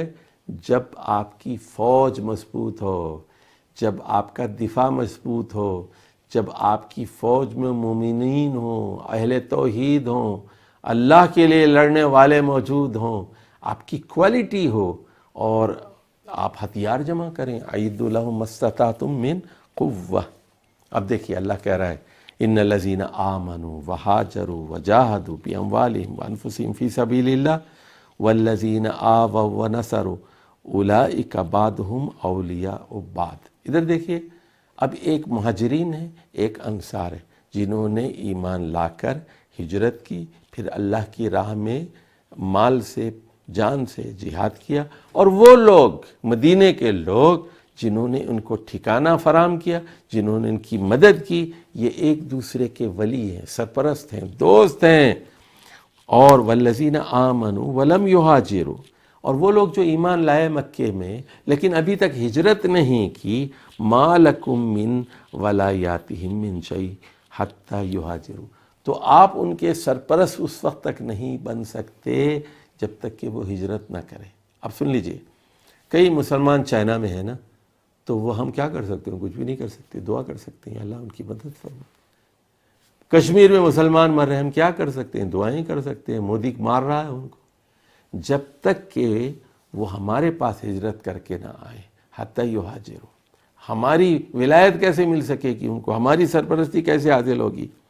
وَإِنِ اسْتَنْصَرُوكُمْ فِي الدِّينِ، لیکن اگر وہ آپ سے دین کے لیے فی الدین، سنیے، مدد مانگے، اگر وہ مدد مانگے فَعَلَيْكُمُ النَّصْرُ، تو تم لوگوں پر مدد کرنا فرض ہوگا۔ فَعَلَيْكُمُ النَّصْرُ، فَعَلَيْكُمُ النَّصْرُ، تم لوگوں پر مدد کرنا فرض ہوگا۔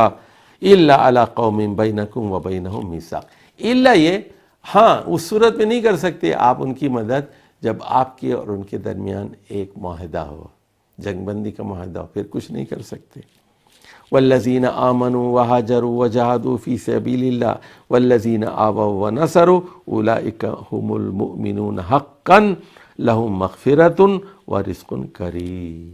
دیکھیے پھر یہی بات آ گئی، جو لوگ ایمان لا کر ہجرت کریں گے، اللہ کی راہ میں مال سے جان سے لڑیں گے، اور وہ لوگ بھی جو ہجرت کرنے والوں کو پناہ دیں گے اور ان کی مدد کریں گے، یعنی آنے والے بھی اور ریسیو کرنے والے بھی، مہمان بھی میزبان بھی، دونوں کے لیے یہ دونوں ہم المومنون حقا، یہی تو سچے معنی میں مومن ہے، ان کے لیے مغفرت ہے اور رزق کریم ہے، عزت کی روٹی ہے۔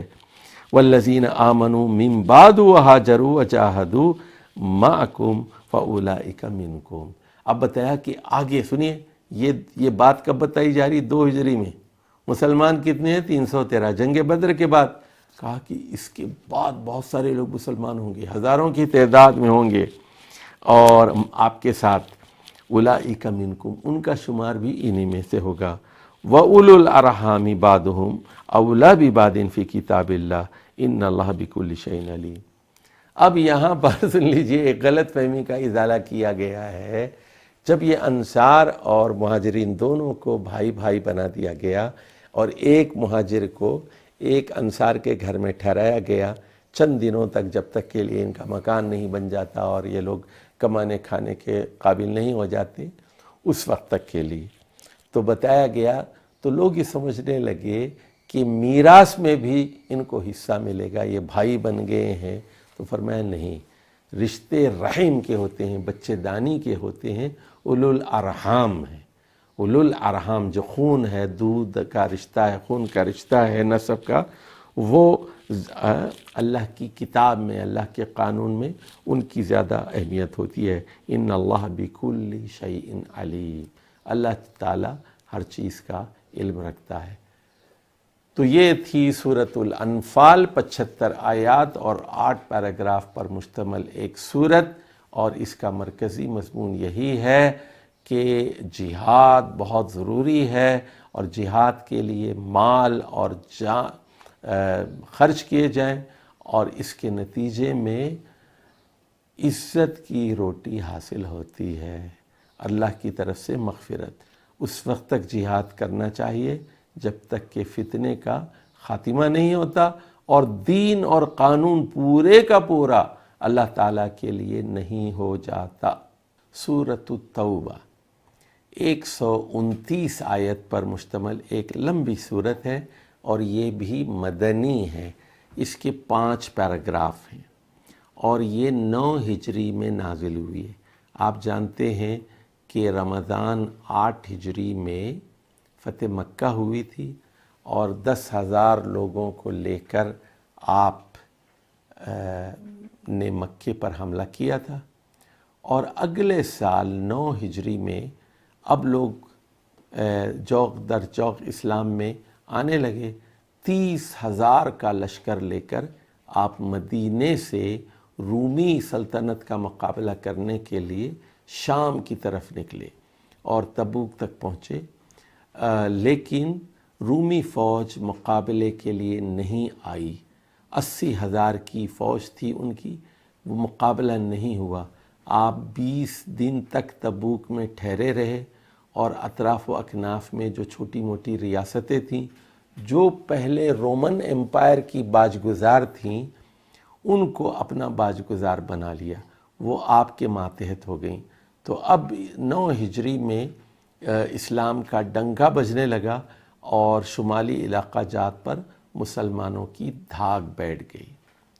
اچھا، اب یہاں سورہ توبہ میں بھی جہاد کے احکام ہیں، اور یاد رکھیے کہ سورہ توبہ کے آغاز میں رسول اللہ صلی اللہ علیہ وسلم نے بسم اللہ الرحمن نہیں لکھوائی، اور سورہ انفال اس سے پہلی جو صورت ہے وہ بھی جہاد کے موضوع پر ہے، سورہ توبہ کا موضوع بھی جہاد ہے، تو اسی لیے یہاں بسم اللہ کو غالباً رسول اللہ صلی اللہ علیہ وسلم نے نہیں لکھوایا۔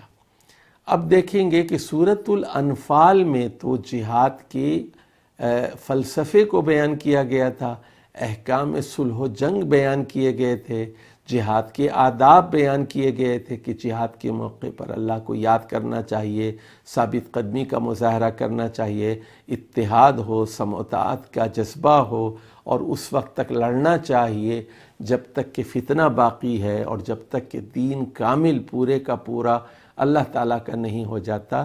یہاں پر بتایا گیا ہے کہ اب ریاست پھیل رہی ہے، مضبوط ہو رہی ہے، 3 لوگوں کے خلاف جنگ ضروری ہے۔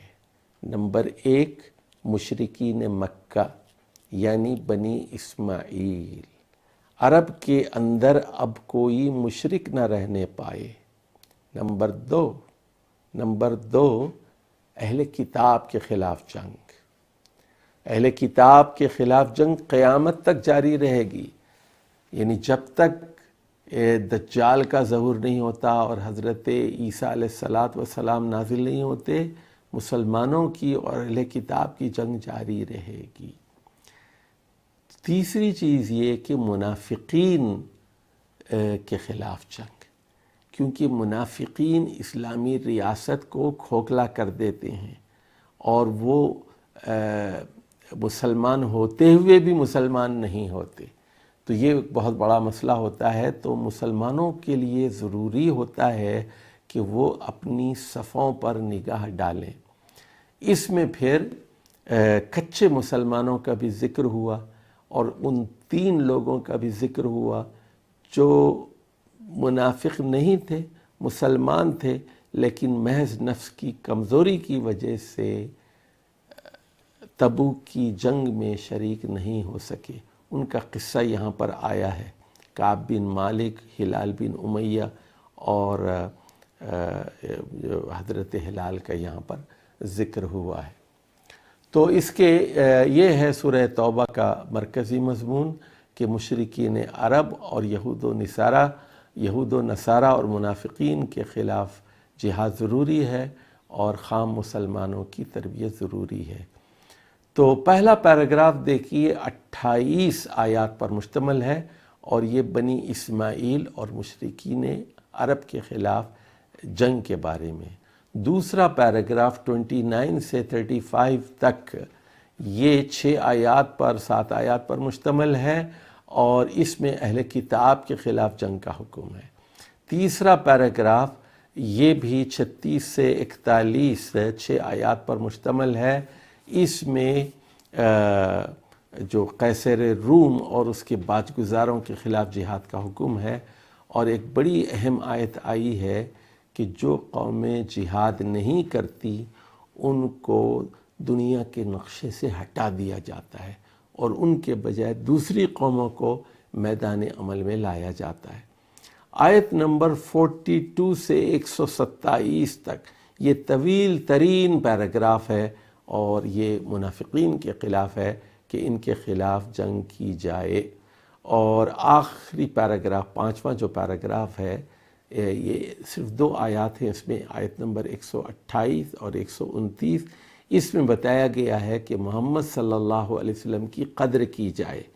اے منافقو، تم محمد صلی اللہ علیہ وسلم کو سمجھتے نہیں ہو، ان کی قدر کرو، یہ تمہارے لیے کتنے خیرخواہ ہیں، تمہاری بھلائی چاہتے ہیں، تمہارا نقصان میں پڑ جانا ان کے لیے شاق ہے، تمہارے لیے حریص ہیں، اور ان کی قدر کرو۔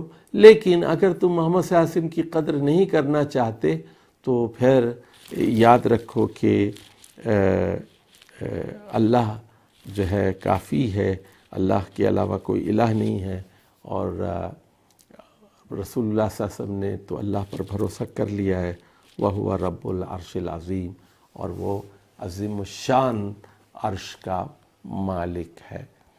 تو یہ ہے سورۃ التوبہ کا خلاصہ۔ تو آج ہم پھر پہلے پیراگراف کی بات کرتے ہیں، 28 ابتدائی آیات، جس میں حکم دیا گیا ہے کہ بنی اسماعیل یعنی مشرکین مکہ کے خلاف جنگ کی جائے۔ تو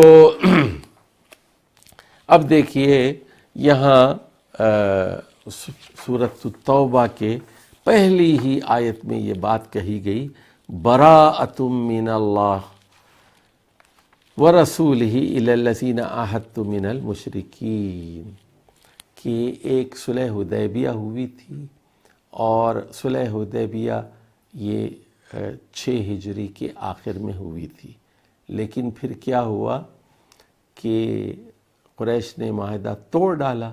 اس کے نتیجے میں پھر رسول اللہ صلی اللہ علیہ وسلم نے کہا کہ اب ہم انہیں ماریں گے۔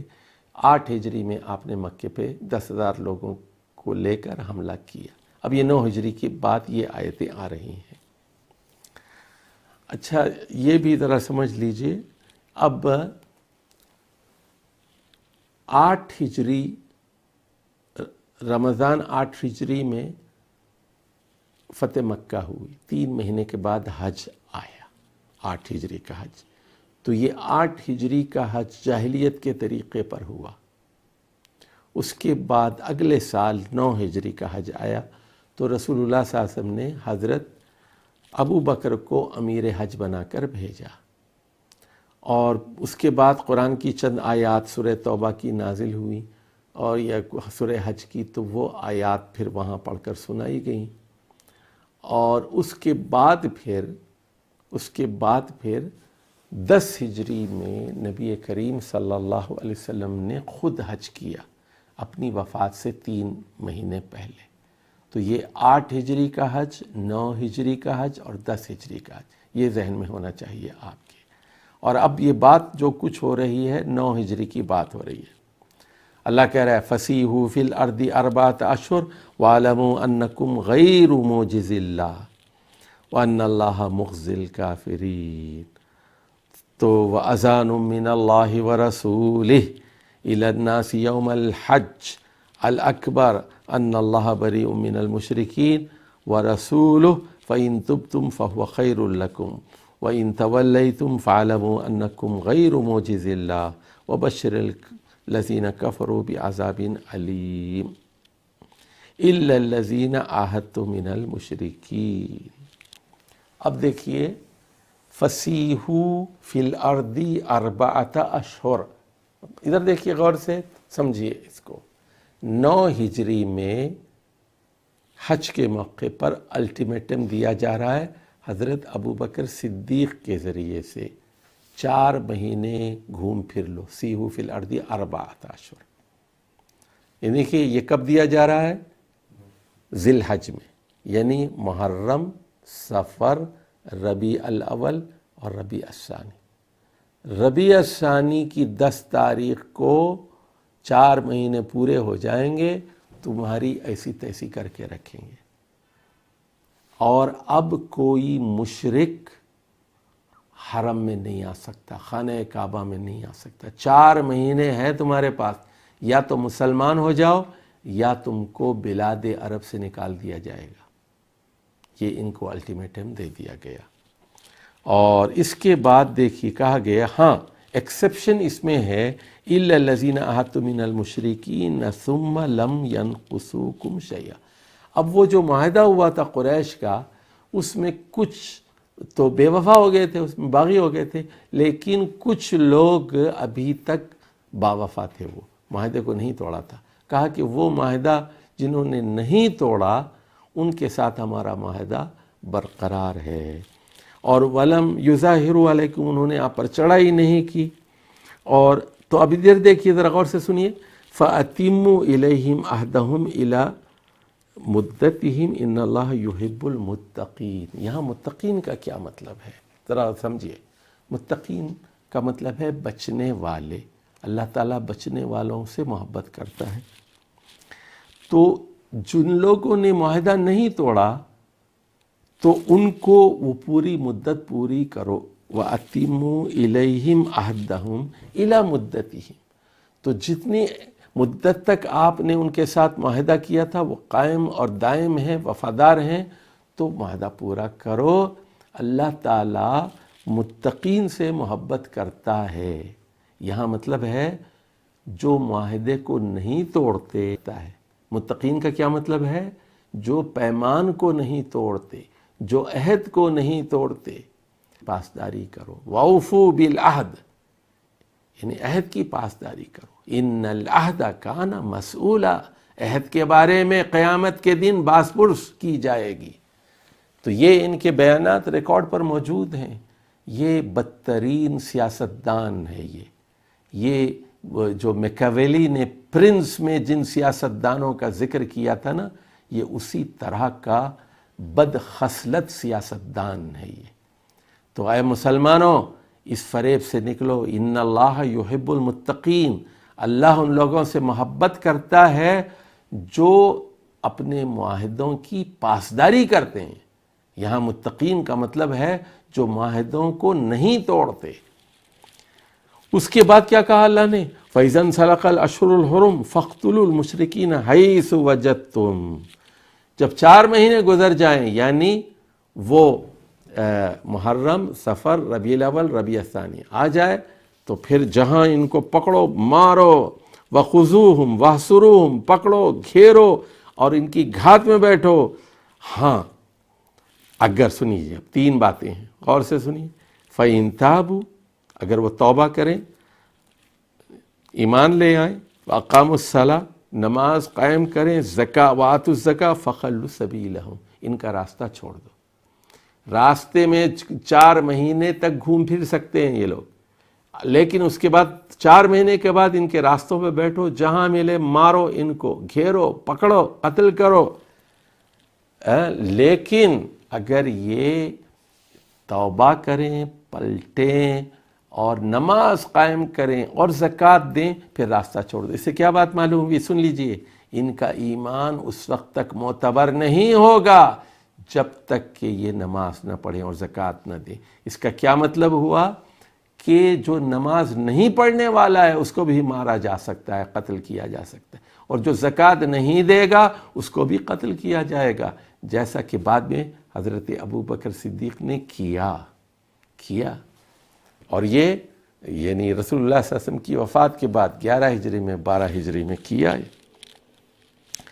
اچھا، اب اس کے بعد دیکھیے یہاں امیگریشن کے کچھ رولز آ رہے ہیں کہ ان احد من المشرک ان استاجرک فاجرہ حتی یسمع کلام اللہ، اگر کوئی آپ سے پناہ مانگے اور وہ یہ کہتا ہے میں ایجوکیشن ویزا پر آنا چاہتا ہوں، میں اللہ کا کلام سیکھنا چاہتا ہوں، تو وہ اللہ کہے کہ فاجرہ، اس کو پناہ دے دو جب تک کہ وہ تعلیم حاصل نہیں کرتا اللہ کا کلام۔ یہ قرآن کیا ہے؟ اللہ کا کلام ہے۔ ثم ابلغہ مامنا، اس کے بعد اس کو محفوظ جگہ پہ پہنچا دو۔ سیکھنے کے لیے آیا تھا، اسلام اس کی مرضی ہے، اسلام قبول کرے نہ کرے، لیکن اس کو اس وقت تک پناہ میں رکھو، اس لیے کہ انہم قوم لا یعلمون۔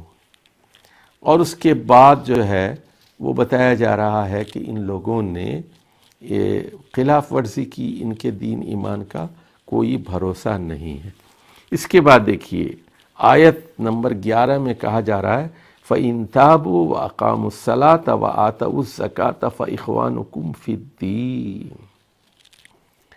دیکھیے پھر وہی بات ہے، ذرا 3 باتوں کو سمجھے یہاں، کہ اگر وہ توبہ کریں، پلٹیں، نماز قائم کریں اور زکوٰۃ دیں، تب وہ آپ کے دینی بھائی بنیں گے۔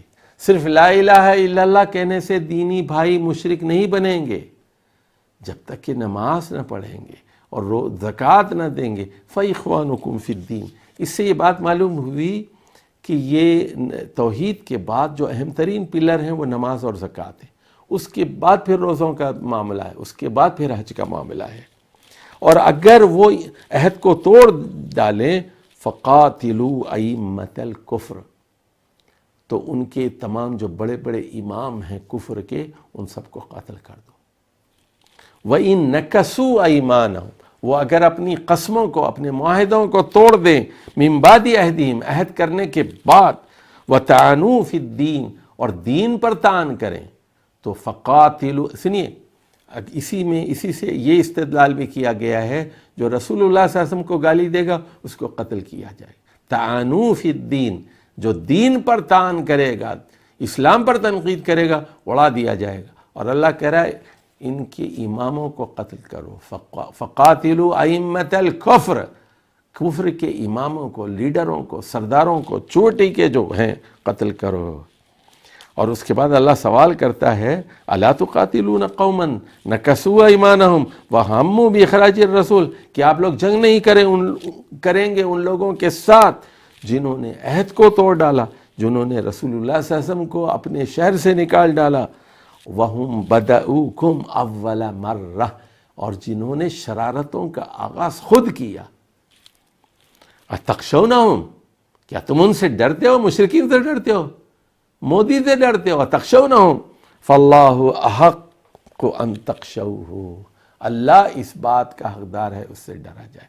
دیکھیے میں ایک بات بتاؤں، اگر قرآن مجید کو آپ حالات حاضرہ پر منطبق نہیں کرتے تو اب 50 سالوں سے پڑھتے رہو، تراویح میں سنتے رہو، نہ امام کو کچھ پتہ چلتا ہے نہ مقتدیوں کو کچھ پتہ چلتا ہے۔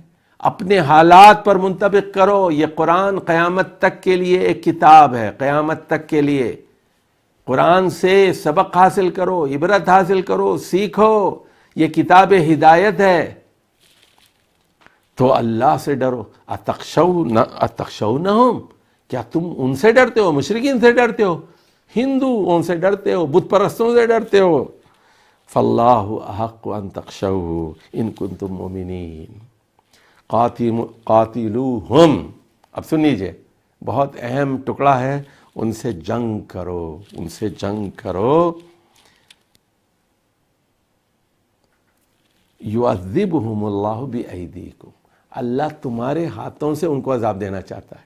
ادھر دیکھو، اللہ چاہتا خود مار دیتا نا۔ ادھر بات کو سمجھو، کیا اللہ تعالیٰ امریکہ کو نہیں مار سکتا؟ کیا اللہ تعالیٰ اسرائیل کو نہیں مار سکتا؟ کیا اللہ تعالیٰ انڈیا کو اور مودی کو اور بی جے پی کے سارے بڑے بڑے غنڈوں کو، قاتلوں کو، جو مسلمانوں کو ستا رہے ہیں، کشمیریوں پہ ظلم کر رہے ہیں، کیا ان کو مار نہیں سکتا؟ اللہ ڈائریکٹ ایکشن نہیں لے سکتا؟ کیا اپنا عذاب نازل نہیں کر سکتا؟ کر سکتا ہے، لیکن ہمیں وہ چاہتا ہے کہ ہم لڑیں تاکہ ہم جنت میں جائیں۔ ہاں، ہمارے ذریعے سے ان کو عذاب دینا چاہتا ہے۔ قاتلوہم یعذبہم اللہ، اللہ ان کو عذاب دینا چاہتا ہے بِأَيْدِيكُمْ، تمہارے ہاتھوں سے۔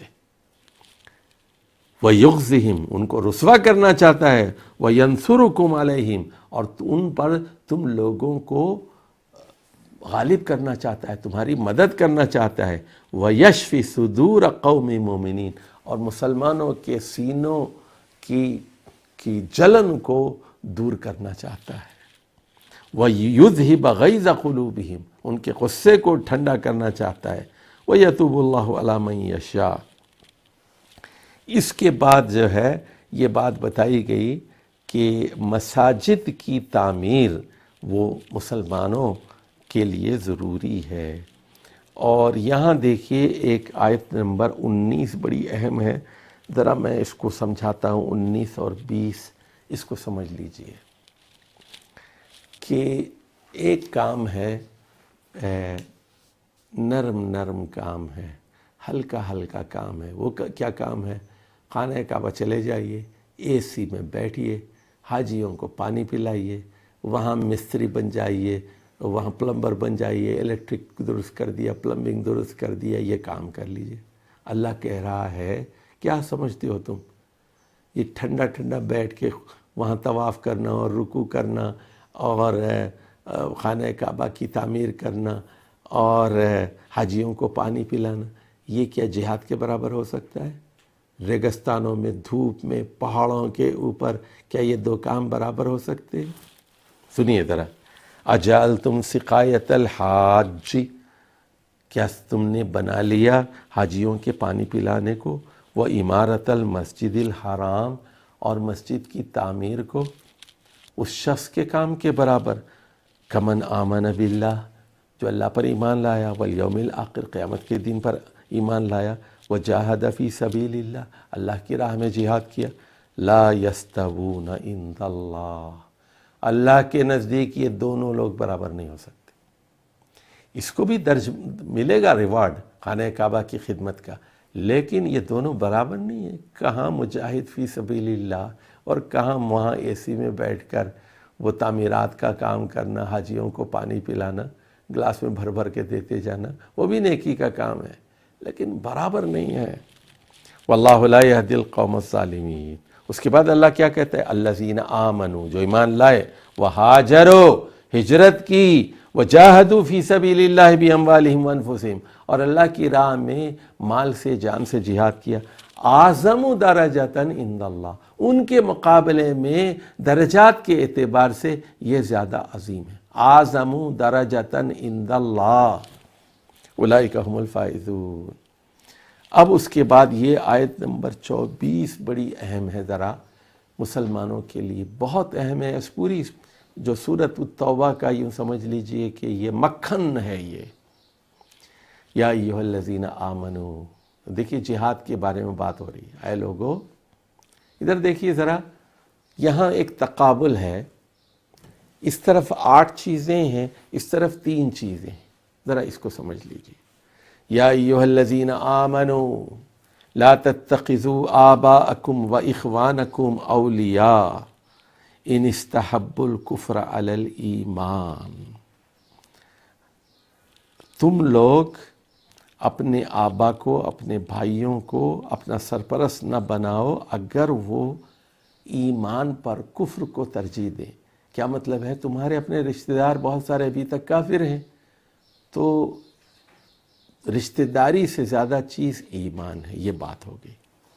اس کے بعد فرمایا قل، اے محمد صلی اللہ علیہ وسلم کہہ دی، صاف سمجھا دیجئے، ان کانا آباؤکم، ادھر دیکھیے 8 چیزیں گنتے جائیے، ان کانا آباؤکم، تمہارے باپ، و ابناؤکم، تمہارے بیٹے، و اخوانکم، تمہارے بھائی، و ازواجکم، تمہارے بیوی شوہر، و عشیرتکم، اور تمہارے رشتہ دار، و اموال اقترفتموہا، اور وہ مال جو تم نے کمایا ہے، و تجارت تخشون کسادہا، اور وہ تجارت جس کے پھیکے پڑ جانے کا تمہیں ڈر ہے، وَمَسَاكِنَ تَرْضَوْنَهَا، اور تمہارے خوبصورت گھر جو تمہیں بہت محبوب ہیں، احب الیکم، اگر یہ زیادہ محبوب ہے، من اللہ ورسولہ وجہاد فی سبیلہ، اگر اللہ سے 3 چیزیں ہیں، دیکھیے اللہ سے، اللہ کے رسول سے، اور اللہ کی راہ میں جہاد سے، یہ 8 چیزیں زیادہ محبوب ہیں۔ کون سی؟ تمہارے باپ، تمہارے بیٹے، اور تمہارے بھائی، تمہاری بیویاں، اور تمہارے رشتہ دار، اور پھر وہ مال جو تم نے کمایا ہے، اور پھر وہ تجارت جس کے خسارے میں جانے کا امکان ہے، اور وہ خوبصورت مکانات جو تمہیں بہت محبوب ہیں، پسند ہیں، اگر اس سے زیادہ محبوب ہیں اللہ سے، اللہ کے رسول سے، اور جہاد سے، فتربصوا، پھر انتظار کرو، حتی یاتی اللہ بامرہ، یہاں تک کہ اللہ تعالیٰ اپنے احکامات عذاب نازل کرے، اللہ کا عذاب آ جائے، اللہ کا امر آ جائے۔ واللہ لا یہدی القوم الفاسقین، اللہ نافرمان قوموں کو ہدایت نہیں دیتا۔ تو یہاں مسلمانوں کو یہ بات سمجھائی جا رہی ہے کہ ان لوگوں کو اپنے ماں باپ سے زیادہ، اپنی اولاد سے زیادہ، اپنی بیویوں سے زیادہ، اپنے رشتہ داروں سے زیادہ، اپنی تجارت سے زیادہ، اپنے مال سے زیادہ، اپنے مکانات سے زیادہ اللہ اور اس کے رسول اور جہاد کو ترجیح دینا چاہیے۔ اس کے بعد اللہ تعالیٰ کہتا ہے کہ اللہ تعالیٰ نے پہلے بھی آپ کی مدد کی تھی، اور حنین میں دیکھو کیا ہوا کہ تم لوگ بہت زیادہ تھے اور تمہیں غرور آ گیا کہ آج ہمیں کون ہرا سکتا ہے، لیکن ابتدا میں تمہیں شکست ہوئی، اور پھر بعد میں اللہ تعالیٰ نے ایسی فوجیں نازل کیں جو تم نے نہیں دیکھیں، وَعَذَّبَ الَّذِينَ كَفَرُوا وَذَلِكَ جَزَاءُ الْكَافِرِينَ۔ اور اس کے بعد یہ بات بتائی جا رہی ہے، دیکھیے آیت نمبر 28 میں، یا ایھا الذین آمنوا انما المشرکون نجس۔ اب دیکھیے کہ مشرکین نجس ہوتے ہیں اور مومن نجس نہیں ہوتا۔ اچھا، تو یہ نجاست اور گندگی کس چیز کی ہے؟ یہ ایمان کی ہے۔ توحید کی وجہ سے طہارت ہے اور شرک کی وجہ سے گندگی ہے۔ فَلَا يَقْرَبُوا الْمَسْجِدَ الْحَرَامَ بَعْدَ عَامِهِمْ هَذَا۔ اب یہ اس سال کے بعد وہ مسجد حرام کے پاس نہیں آ سکتے، غیر مسلم نہیں آ سکتا مسجد حرام میں۔ وَإِنْ خِفْتُمْ عَيْلَةً فَسَوْفَ يُغْنِيكُمُ اللَّهُ مِنْ فَضْلِهِ إِنْ شَاءَ۔ اور بتایا گیا کہ انہیں اگر مفلسی کا خوف ہے تو اللہ تعالیٰ ان کو غنی کر دے گا۔ اچھا اب ادھر دیکھیے، ایک مرتبہ یہ ہوا کہ رسول اللہ صلی اللہ علیہ وسلم باہر نکلے گھر سے اور حضرت ابو ہریرہ گلی میں مل گئے، تو ان کو بھی پکڑ لیا، کہا چلو میرے ساتھ، اور وہ ایک انصاری کے گھر پر گئے، وہاں بیٹھ کر باتیں ہونے لگی۔ تو ابو ہریرہ چپکے سے وہاں سے کھسک گئے بغیر بتائے، اور تھوڑی دیر بعد واپس آئے اور دیکھا کہ وہ ان کی بالوں سے پانی ٹپک رہا تھا۔ تو پوچھا نہا کے آئے ہو؟ تو کہا کہ ہاں، کہ میں ناپاک تھا اس لیے میں نے چاہا کہ جا کے غسل کر کے آؤں۔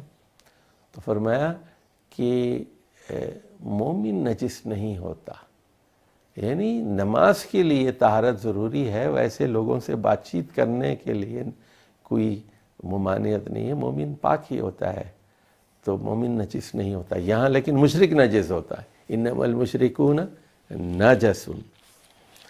تو اب یہاں پر آیت نمبر 28 پر یہ پہلا پیراگراف ختم ہو جاتا ہے۔ یہاں کس کے خلاف جنگ کا حکم ہے؟ 4 مہینے کا الٹیمیٹم دے دیا گیا، یہاں مشرکین مکہ سے جنگ کرنے کا حکم دیا گیا، اور کیا بتایا گیا؟ ان کا ایمان اس وقت تک معتبر نہیں ہوگا جب تک کہ یہ ایمان لا کر نماز نہیں پڑھیں گے اور زکوٰۃ نہیں دیں گے۔ اور کیا بتایا کہ خانہ کعبہ کی اور دیگر مسجدوں کی تعمیر کون کر سکتے ہیں؟ صرف مسلمان، غیر مسلم اس کی تعمیر نہیں کر سکتا۔ میں نے بتایا تھا کہ سورۃ التوبہ کی ابتدائی 28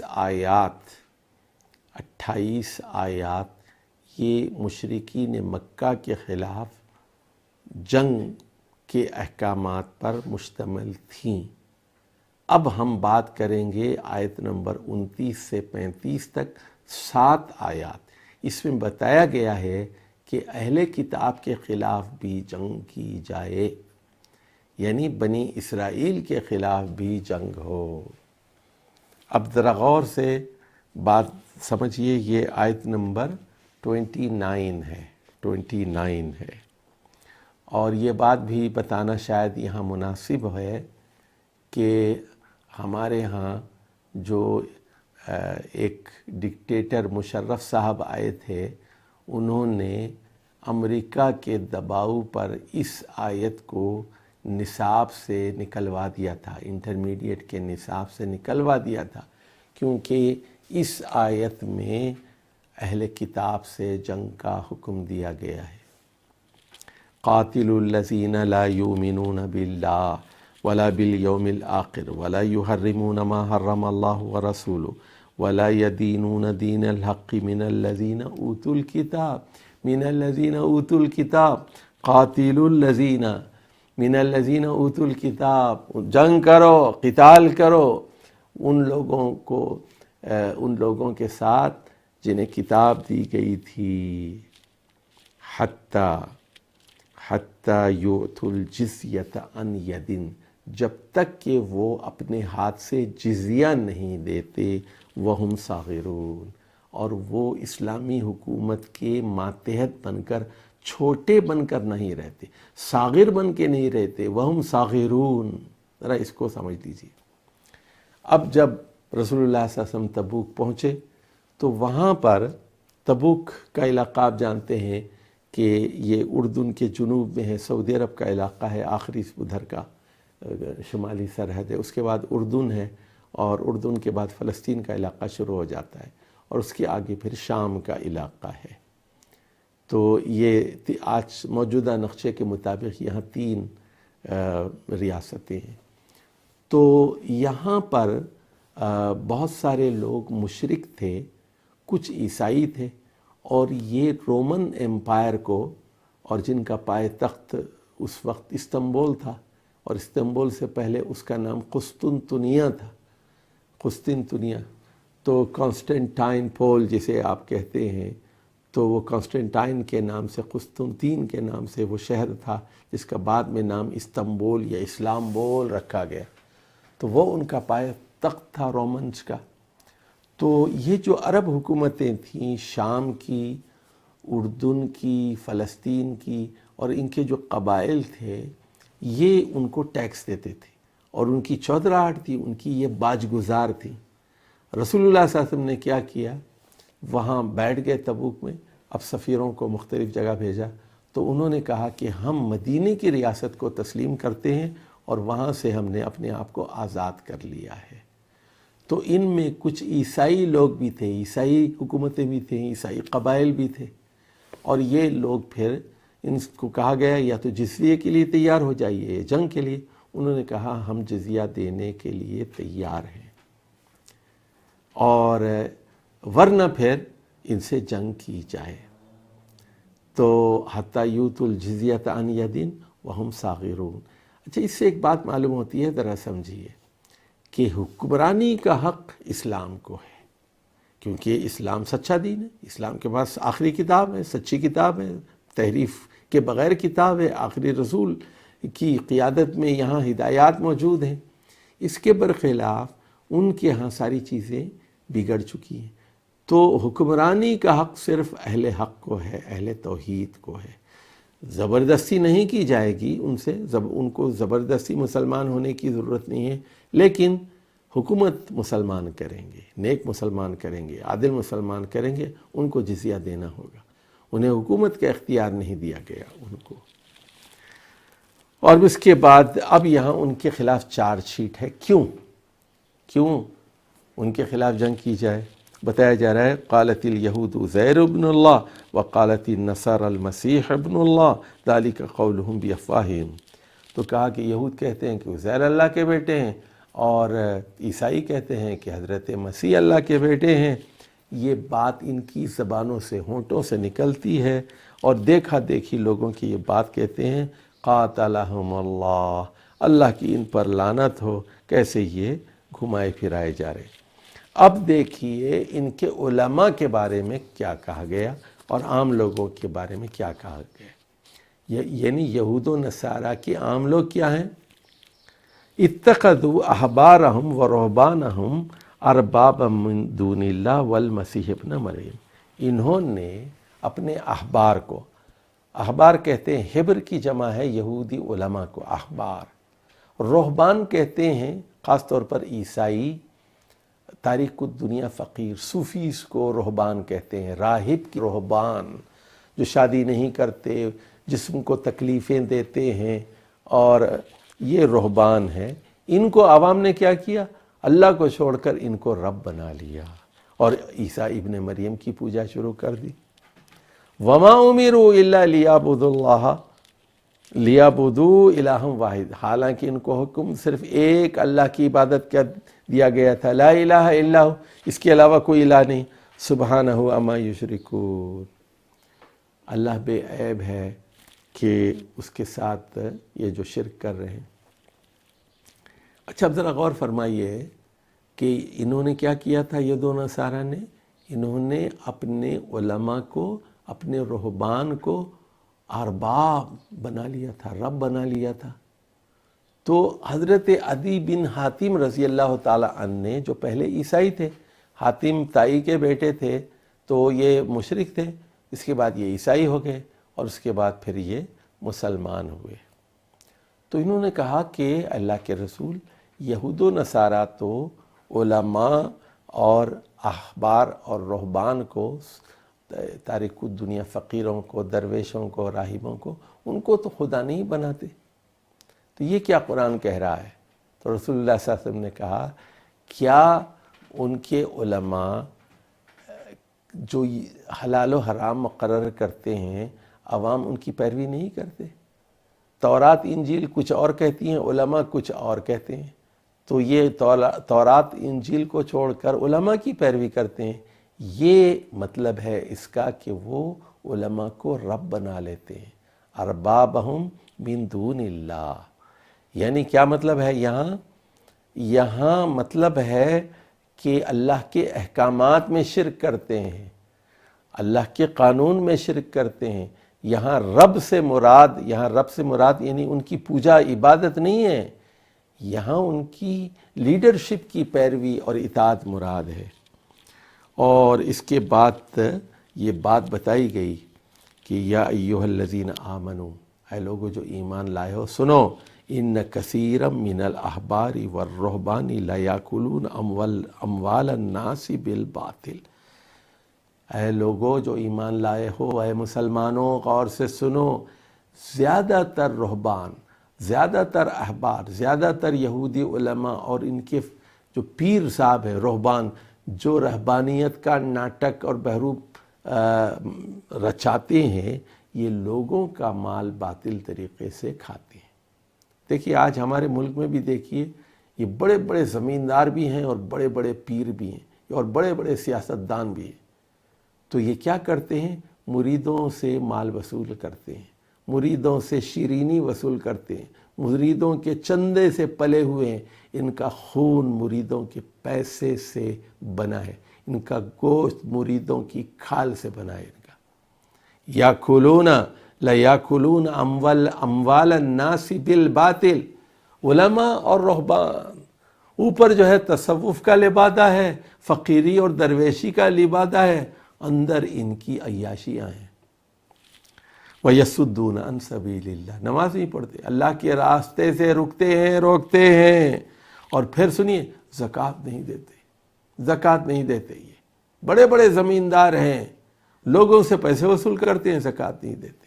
اللہ کیا کہہ رہا ہے کہ جو زکوٰۃ نہیں دیتے وہ مال کنز ہے۔ سنیے وَالَّذِينَ يَكْنِزُونَ الذَّهَبَ وَالْفِضَّةَ، جو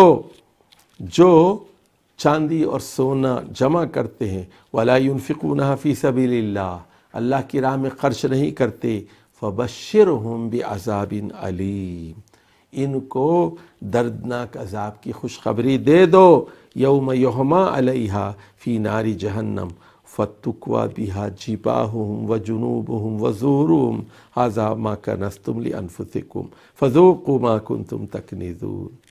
تو قیامت کے دن یہ دہلا دینے والی آیت ہے۔ دیکھیے اے پیرو سنو، جو زکوٰۃ نہیں دیتے، جو مریدوں کا خون چوستے ہو، سن لو غور سے۔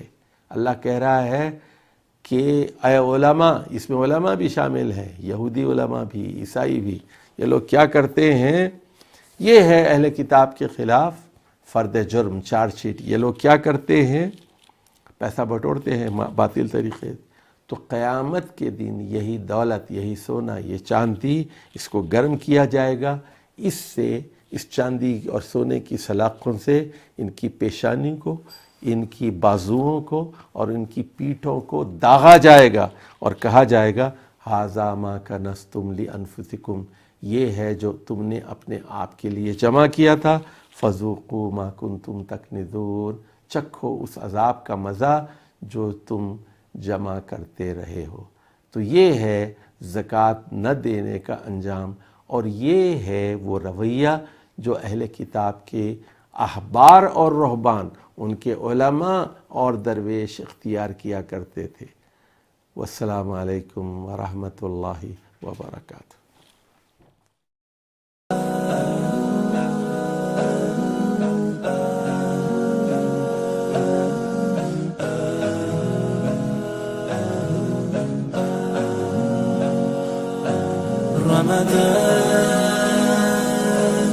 رمضان